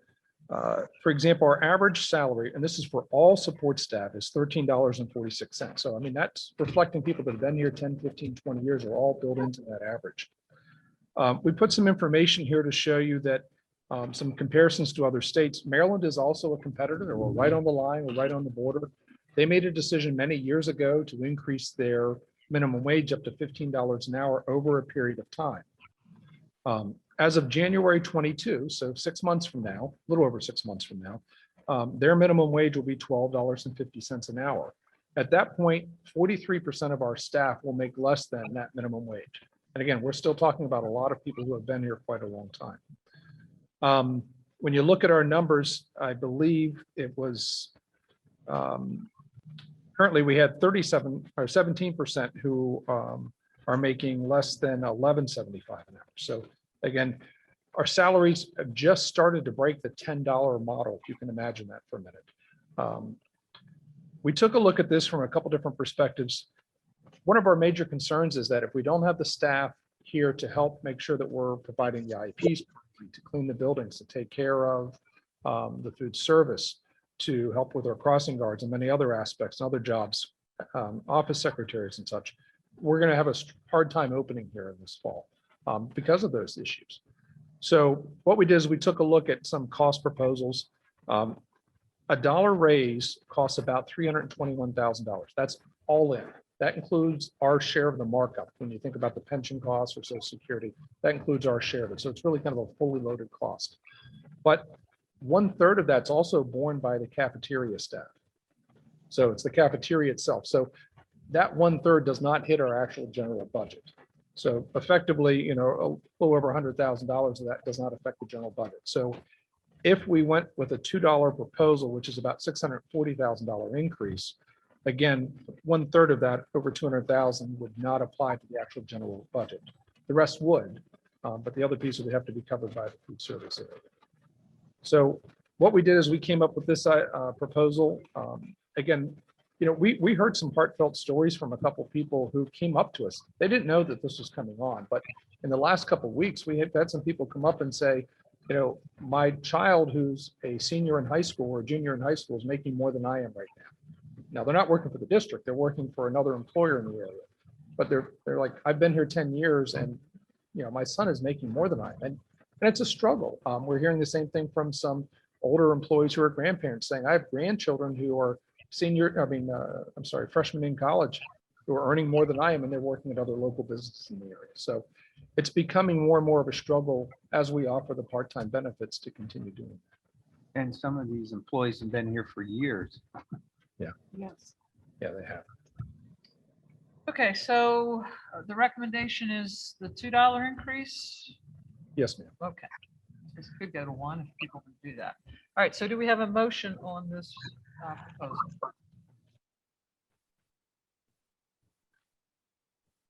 Make motion? Okay. For $2 increase. Okay. I'll second. Okay. Questions, comments? I would like to make a comment. This is the first time I've seen this whole breakdown.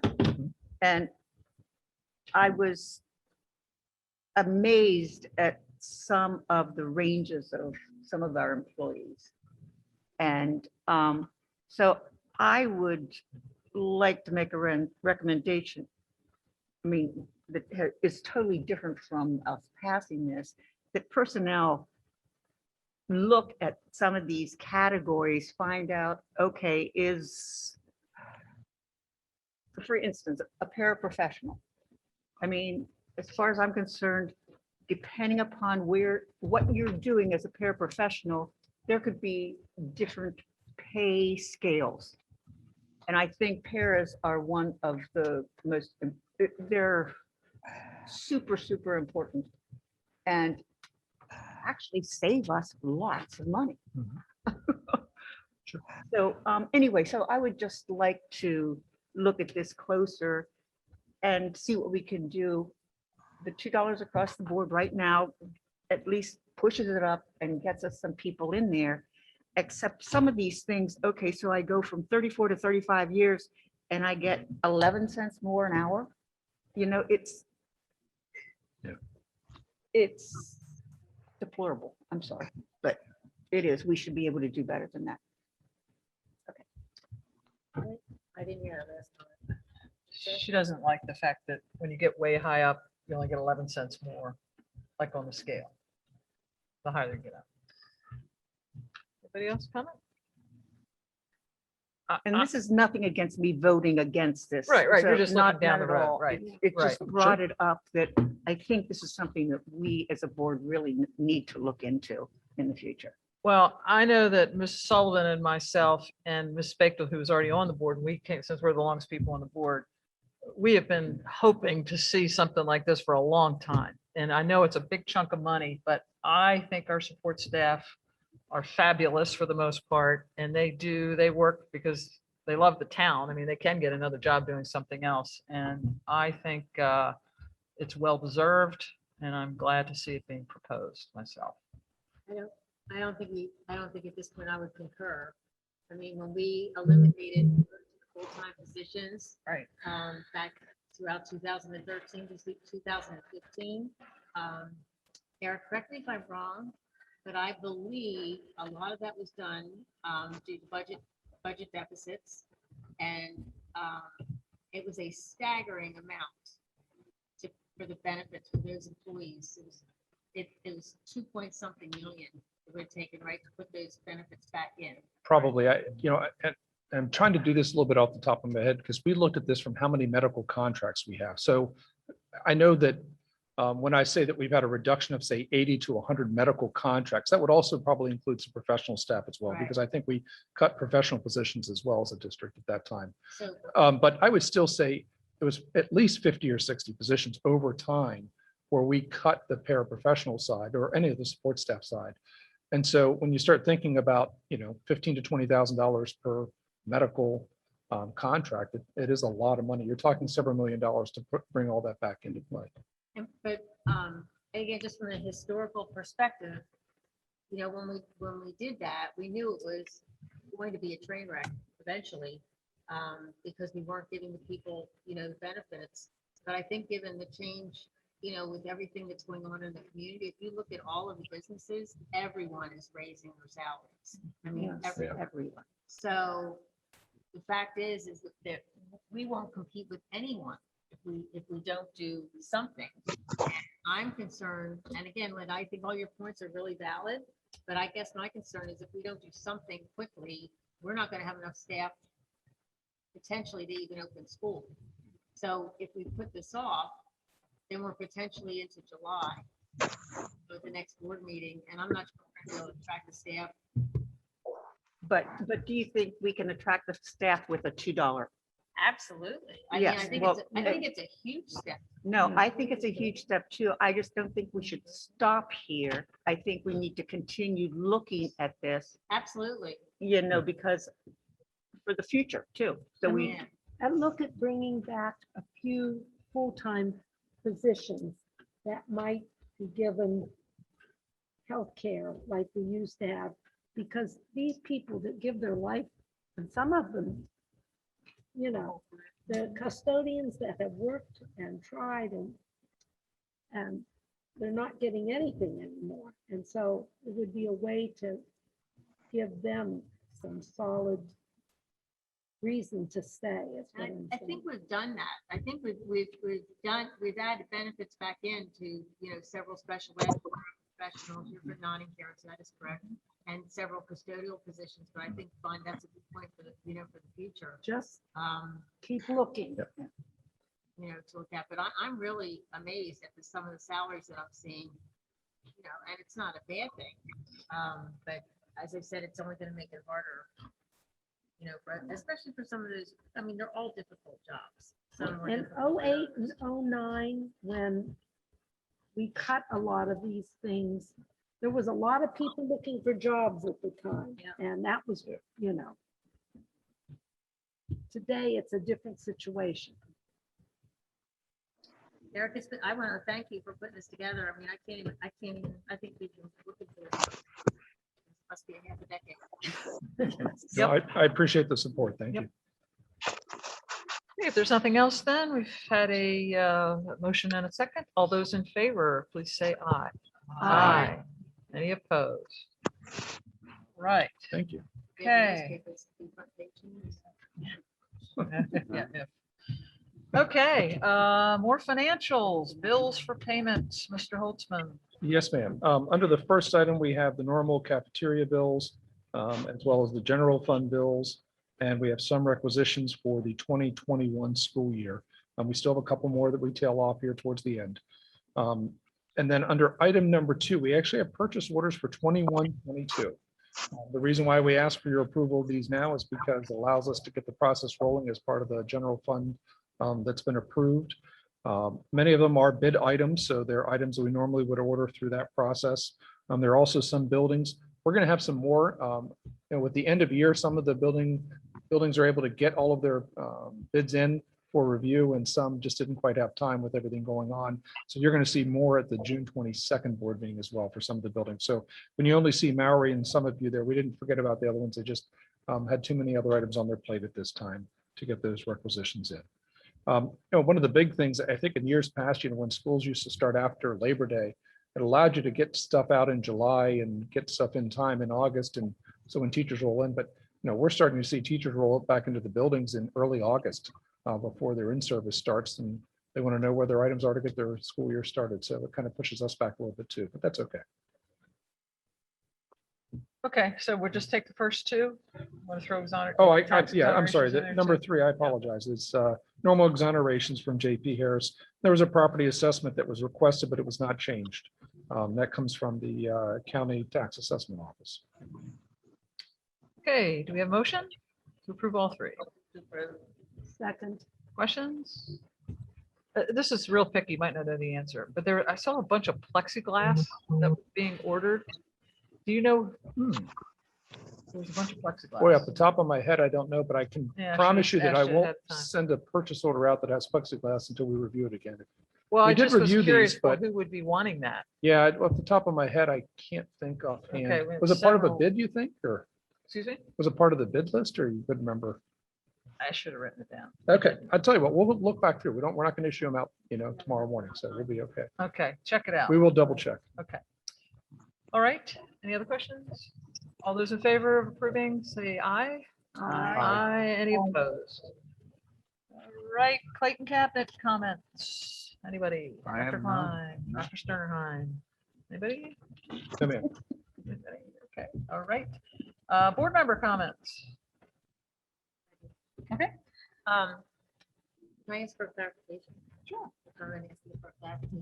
So just to clarify, Todd, the health and safety plan, as I'm reading it, and if you said this, I may have been missed it because I might have been reading.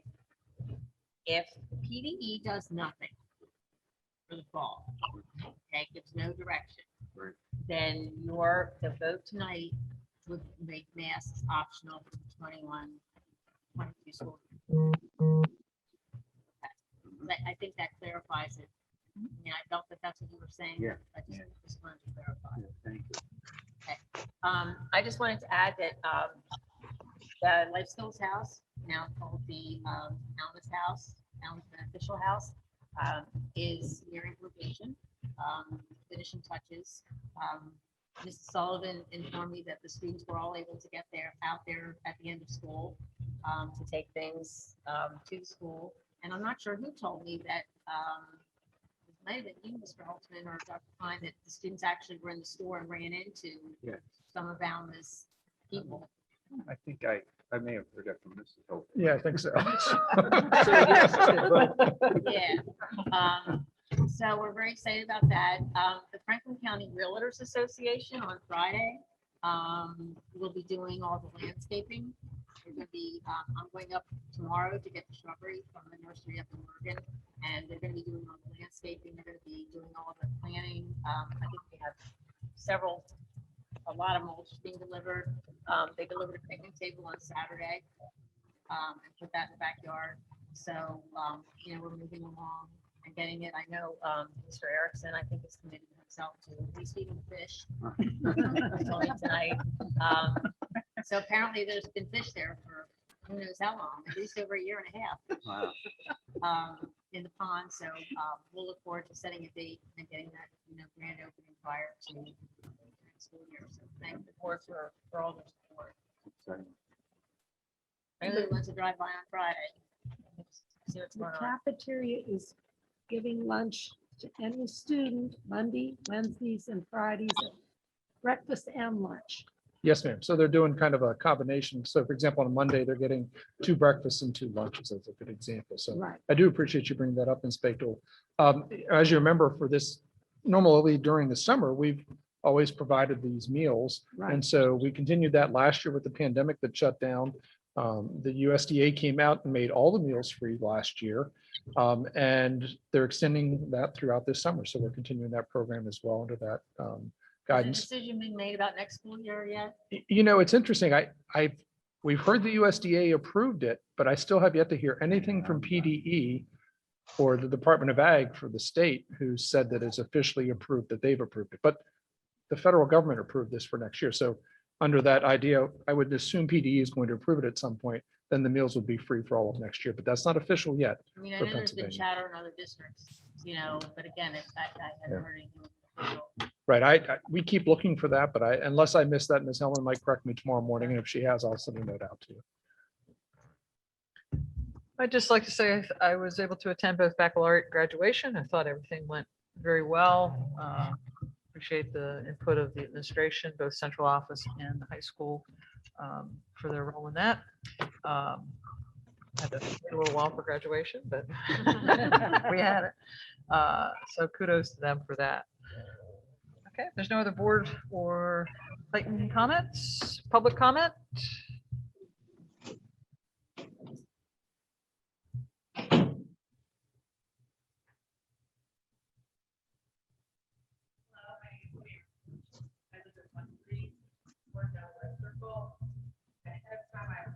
My attire. I was not planning on speaking this evening, but after the daycare situation, I felt like it was necessary to bring up that topic. I appreciate the majority of the board members who chose not to vote on that decision tonight. Reason being, a number of parents, as well as daycare providers, private and public daycares, have spoken in the last year regarding the redistricting and the issues and the concerns that they've had. This exact situation that Dr. Royer has brought to our attention along with the Waynesboro daycare was brought up at previous meetings as a potential issue for our school district. And yet it was never addressed. The board chose to move forward with the redistricting in the way that it was formatted. And now we are seeing that there are more and more concerns with the redistricting and the transportation issues. I think it's important for the board as well as our public to understand that in the state of PA, if a family chose to send their child out of the district, that the state will actually pay for the child to be transported within a certain mile radius. We do know that it costs the district a lot of money to have that child transported out of our district. I also think it's important to remind you that the reason that topic is important is because if a family is no longer able to get the daycare that they need or the transportation needed to go to the schools, they can choose to go elsewhere, therefore costing the district more money. And as we've heard numerous conversations this evening in regards to the budget, in regards to the lack of income and the increasing expenses, we want to encourage families to keep their children in the district, to keep their family educated within this district, and to keep the expenses down for our district. So I do think that it's important for the board and the community to realize that this topic, I realize that you are a board member of the Waynesboro daycare, Dr. Royer. I think it was interesting that you were very for the decision to be made tonight. It is important for families to have these decisions made as soon as possible because they do have to make plans moving forward. But I appreciate and applaud the fact that you guys are willing to talk with other daycares, public and private in this area, who have expressed their concerns at previous meetings in regards to transportation. Because if you vote for one to get the transportation, it's important to understand that the expenses are going to go up because you're going to have to provide the transportation for other individuals as well. So thank you for the majority of the members who are willing to reach out to those other daycares and get their input on this topic, because it has been an ongoing concern with the families of our district. Thank you. Anybody else?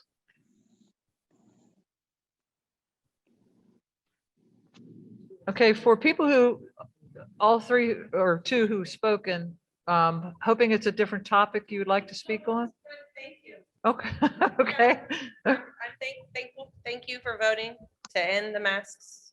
I just wanted to clarify, this vote is just, I guess, until a further decision is made. So if a parent calls and asks about like summer school, I guess as of tomorrow, if they go to summer school, they don't have to wear a mask. Is that No, correct? That's correct. Perfect. As an option. Yes, they don't have to. No, they don't Okay, have so my next question is, you don't obviously know when the state will make further recommendations and come down the pike. I get that. So when, as a community member, do you have any kind of a schedule or a date that certain decisions have to be made by a date to start something for the next school year? Can you guys make decisions up until like the day before? We made decisions and the state changed it. We had to make another decision 2 days later. We have no Okay. control over that. That's what I want to know, because Yeah, I that's what I'm saying. understand The that, answer is like, no, thank we you, don't. thank Yeah, you, just yeah, because yeah. I understand at the last minute, things get added to an agenda, and as a community member, if that certain concerns come back up about masks again, I just want to be educated about that and know ahead of time. Right.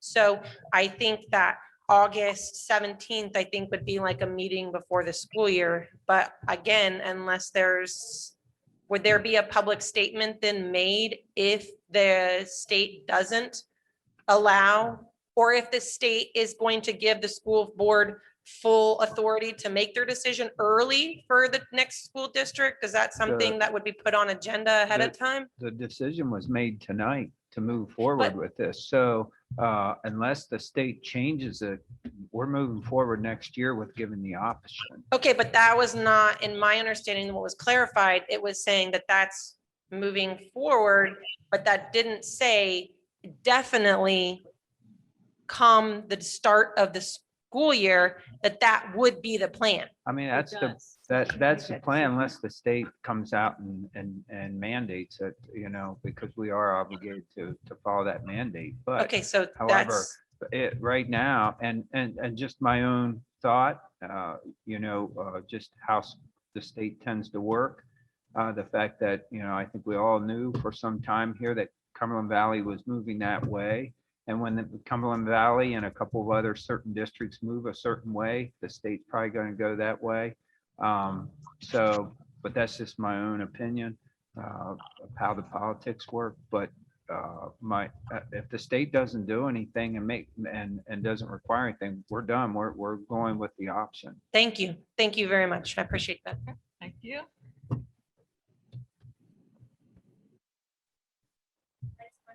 To say thank you as well. I obviously don't want to be here this late either. Rebecca Sanders, sorry, Potomac Street.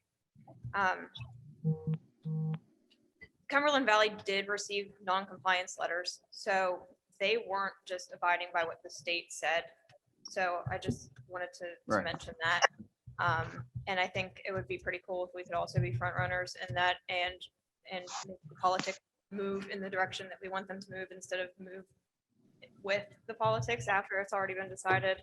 I do have, of course, the article that I'm sure you've all read about Cumberland Valley, but when I spoke with Margie Schaeffer, he said he was more than happy to talk to any of you that wanted to reach out to him, and I have his phone number here if you guys would want that. I'd prefer not to get the non-compliance letter because we've done everything as well as we could this year. And we've kind of led the way for a lot of districts with some of the things we've done. But, you know, I'm not going to say I won't anticipate it. Yeah, they're not After concerned with the tonight's vote. fact that they got the non-compliance letter because they're confident in the fact that they are not defying any CDC guidelines and they're moving forward. Yeah. so. They have money. Yeah, Well, I'm sure they still rely on the state. They do. they do. Yeah. And as a taxpayer, look, if it comes down to it, raise my taxes. Well, I mean, and we Can't do. appreciate that. The problem is, as you heard Mr. Again, Holtzman say, thank you, $27 Mr. million, McDonough. we can't raise our taxes high enough. Yeah. So, and that's the predicament we get in, and that's. Dr. Flynn, could I ask one question? Sure. So just to clarify, so in my mind, the board did take a courageous step this evening. Oh, yeah. Because Yeah. in fact, you actually adopted a plan for 21, 22, unless the state Unless- intervenes and tells us we can't. Yes. So I would say at this point in time, I don't think there's very many districts that can say with all confidence that as of now, if the state doesn't say anything, which again, last time they waited till, the last day, I don't think the situation is anywhere warrants that type of reaction from the state again, that we would get it in Right. August. I We're only agree. Nothing violating it by surprises me 19 anymore, though. Pardon? We're only violating, less than 3 weeks. But I'm just saying is that, I think that parents can say that right now we have a plan in effect for next school year. Yeah. So I mean, I think probably we're ahead of the game. Okay, yeah, yep, that was a little misunderstood from the original vote, so thank you. Appreciate it. Thank you.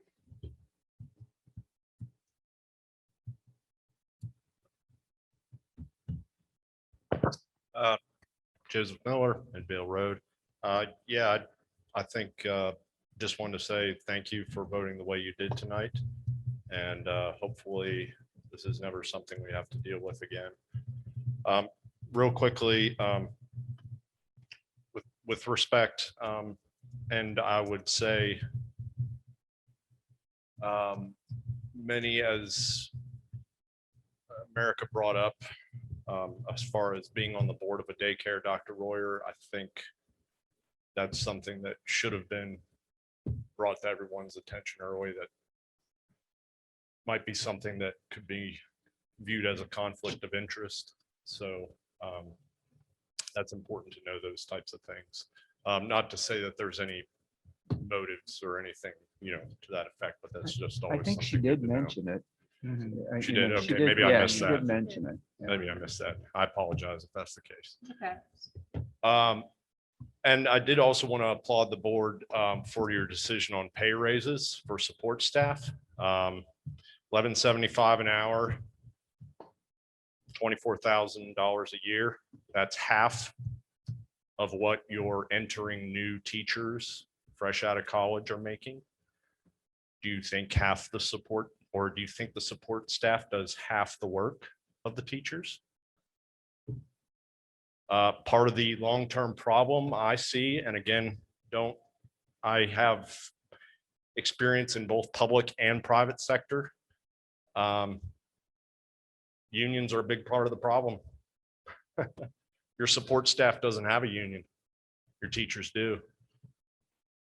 So your teacher gets a PhD, guess what? They get a big pay bump.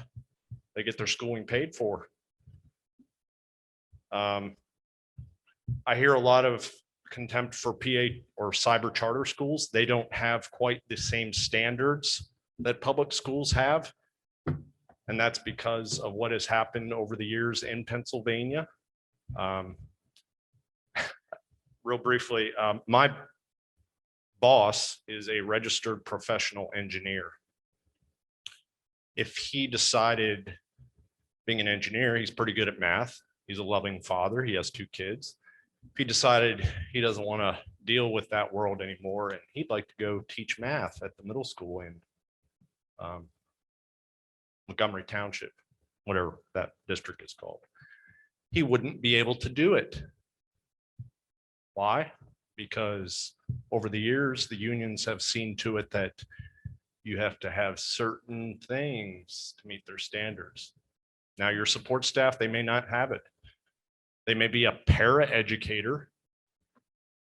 Does that mean that they don't have all the qualifications to actually teach children? No. So this is a bigger problem than what this school board can probably handle, but I do find a problem with continuing to bash the charter schools and so forth, which a lot of parents are interested in, because of the things like mask mandates and so many other things, curriculum problems.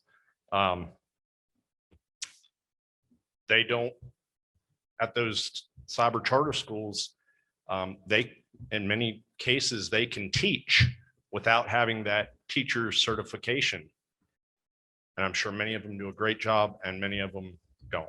So yeah, you're in a competition.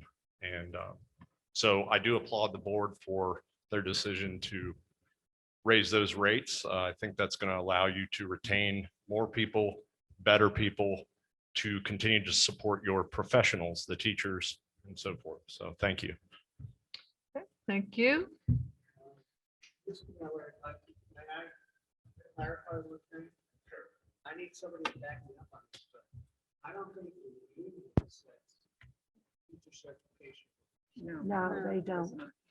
The state does, but, and the union certainly lobbies the lawmakers and throws a lot of money into that. Because there are teachers who are certified, who are not union members. They benefit. Sure. I just want to clarify. Right, but, and all, my point was you, I know people who serve in those support positions that could go to other states and be a teacher. So it is a state problem. It's, Again, to clarify, I think, tell me out, I don't want to speak, but any teacher who's hired by a public school, any of 50 states has to be state certified. I believe that's correct. And Yes, even the yes. charter schools in Pennsylvania, I think you have to be state certified. Yeah, I believe so. Yes. Now, the private cybers, I'm not sure you have to be, but I believe the charters, because you're receiving state money. I sure, believe. sure. But again, that's, yes, that's a bigger problem. But those lobbying dollars have gone a long way, but you know, made the bed, now you got to sleep in it. So. And what I will tell you, Mr. Miller, one thing, just my personal opinion, most kids do better with a teacher in front of them. There are some kids Sure. that do well Sure. in the cyber world. And I think one thing in this district that we're trying to do is provide that choice. We're trying to get Right. better at that part of it and offer and be able to compete with them. And we're hoping that's why we are starting to get some people back. But it is, I will always say that they're probably better with an adult in the room. However, there are some that do flourish in those Sure. environments with cyber. And I absolutely agree with that. And again, I think this is a bigger problem, but I'd certainly like to see Waynesboro Area School District take the lead in some of these larger problems as well on a statewide basis. Again, the state sets the requirements or must be certified, but there is some leeway and so forth as to what is required on those certifications. And again, it's ironic, you know, registered professional engineer, he wouldn't be able to go and teach an elementary school class math. So, thank you. Thank you. Okay, seeing that doesn't look like anyone else wants to speak, we will be going to executive session afterwards, but we will not be coming back. So do we have a motion to adjourn? Second. All those in favor, please say aye. Aye. Any opposed? Okay, thank you, everybody, for coming.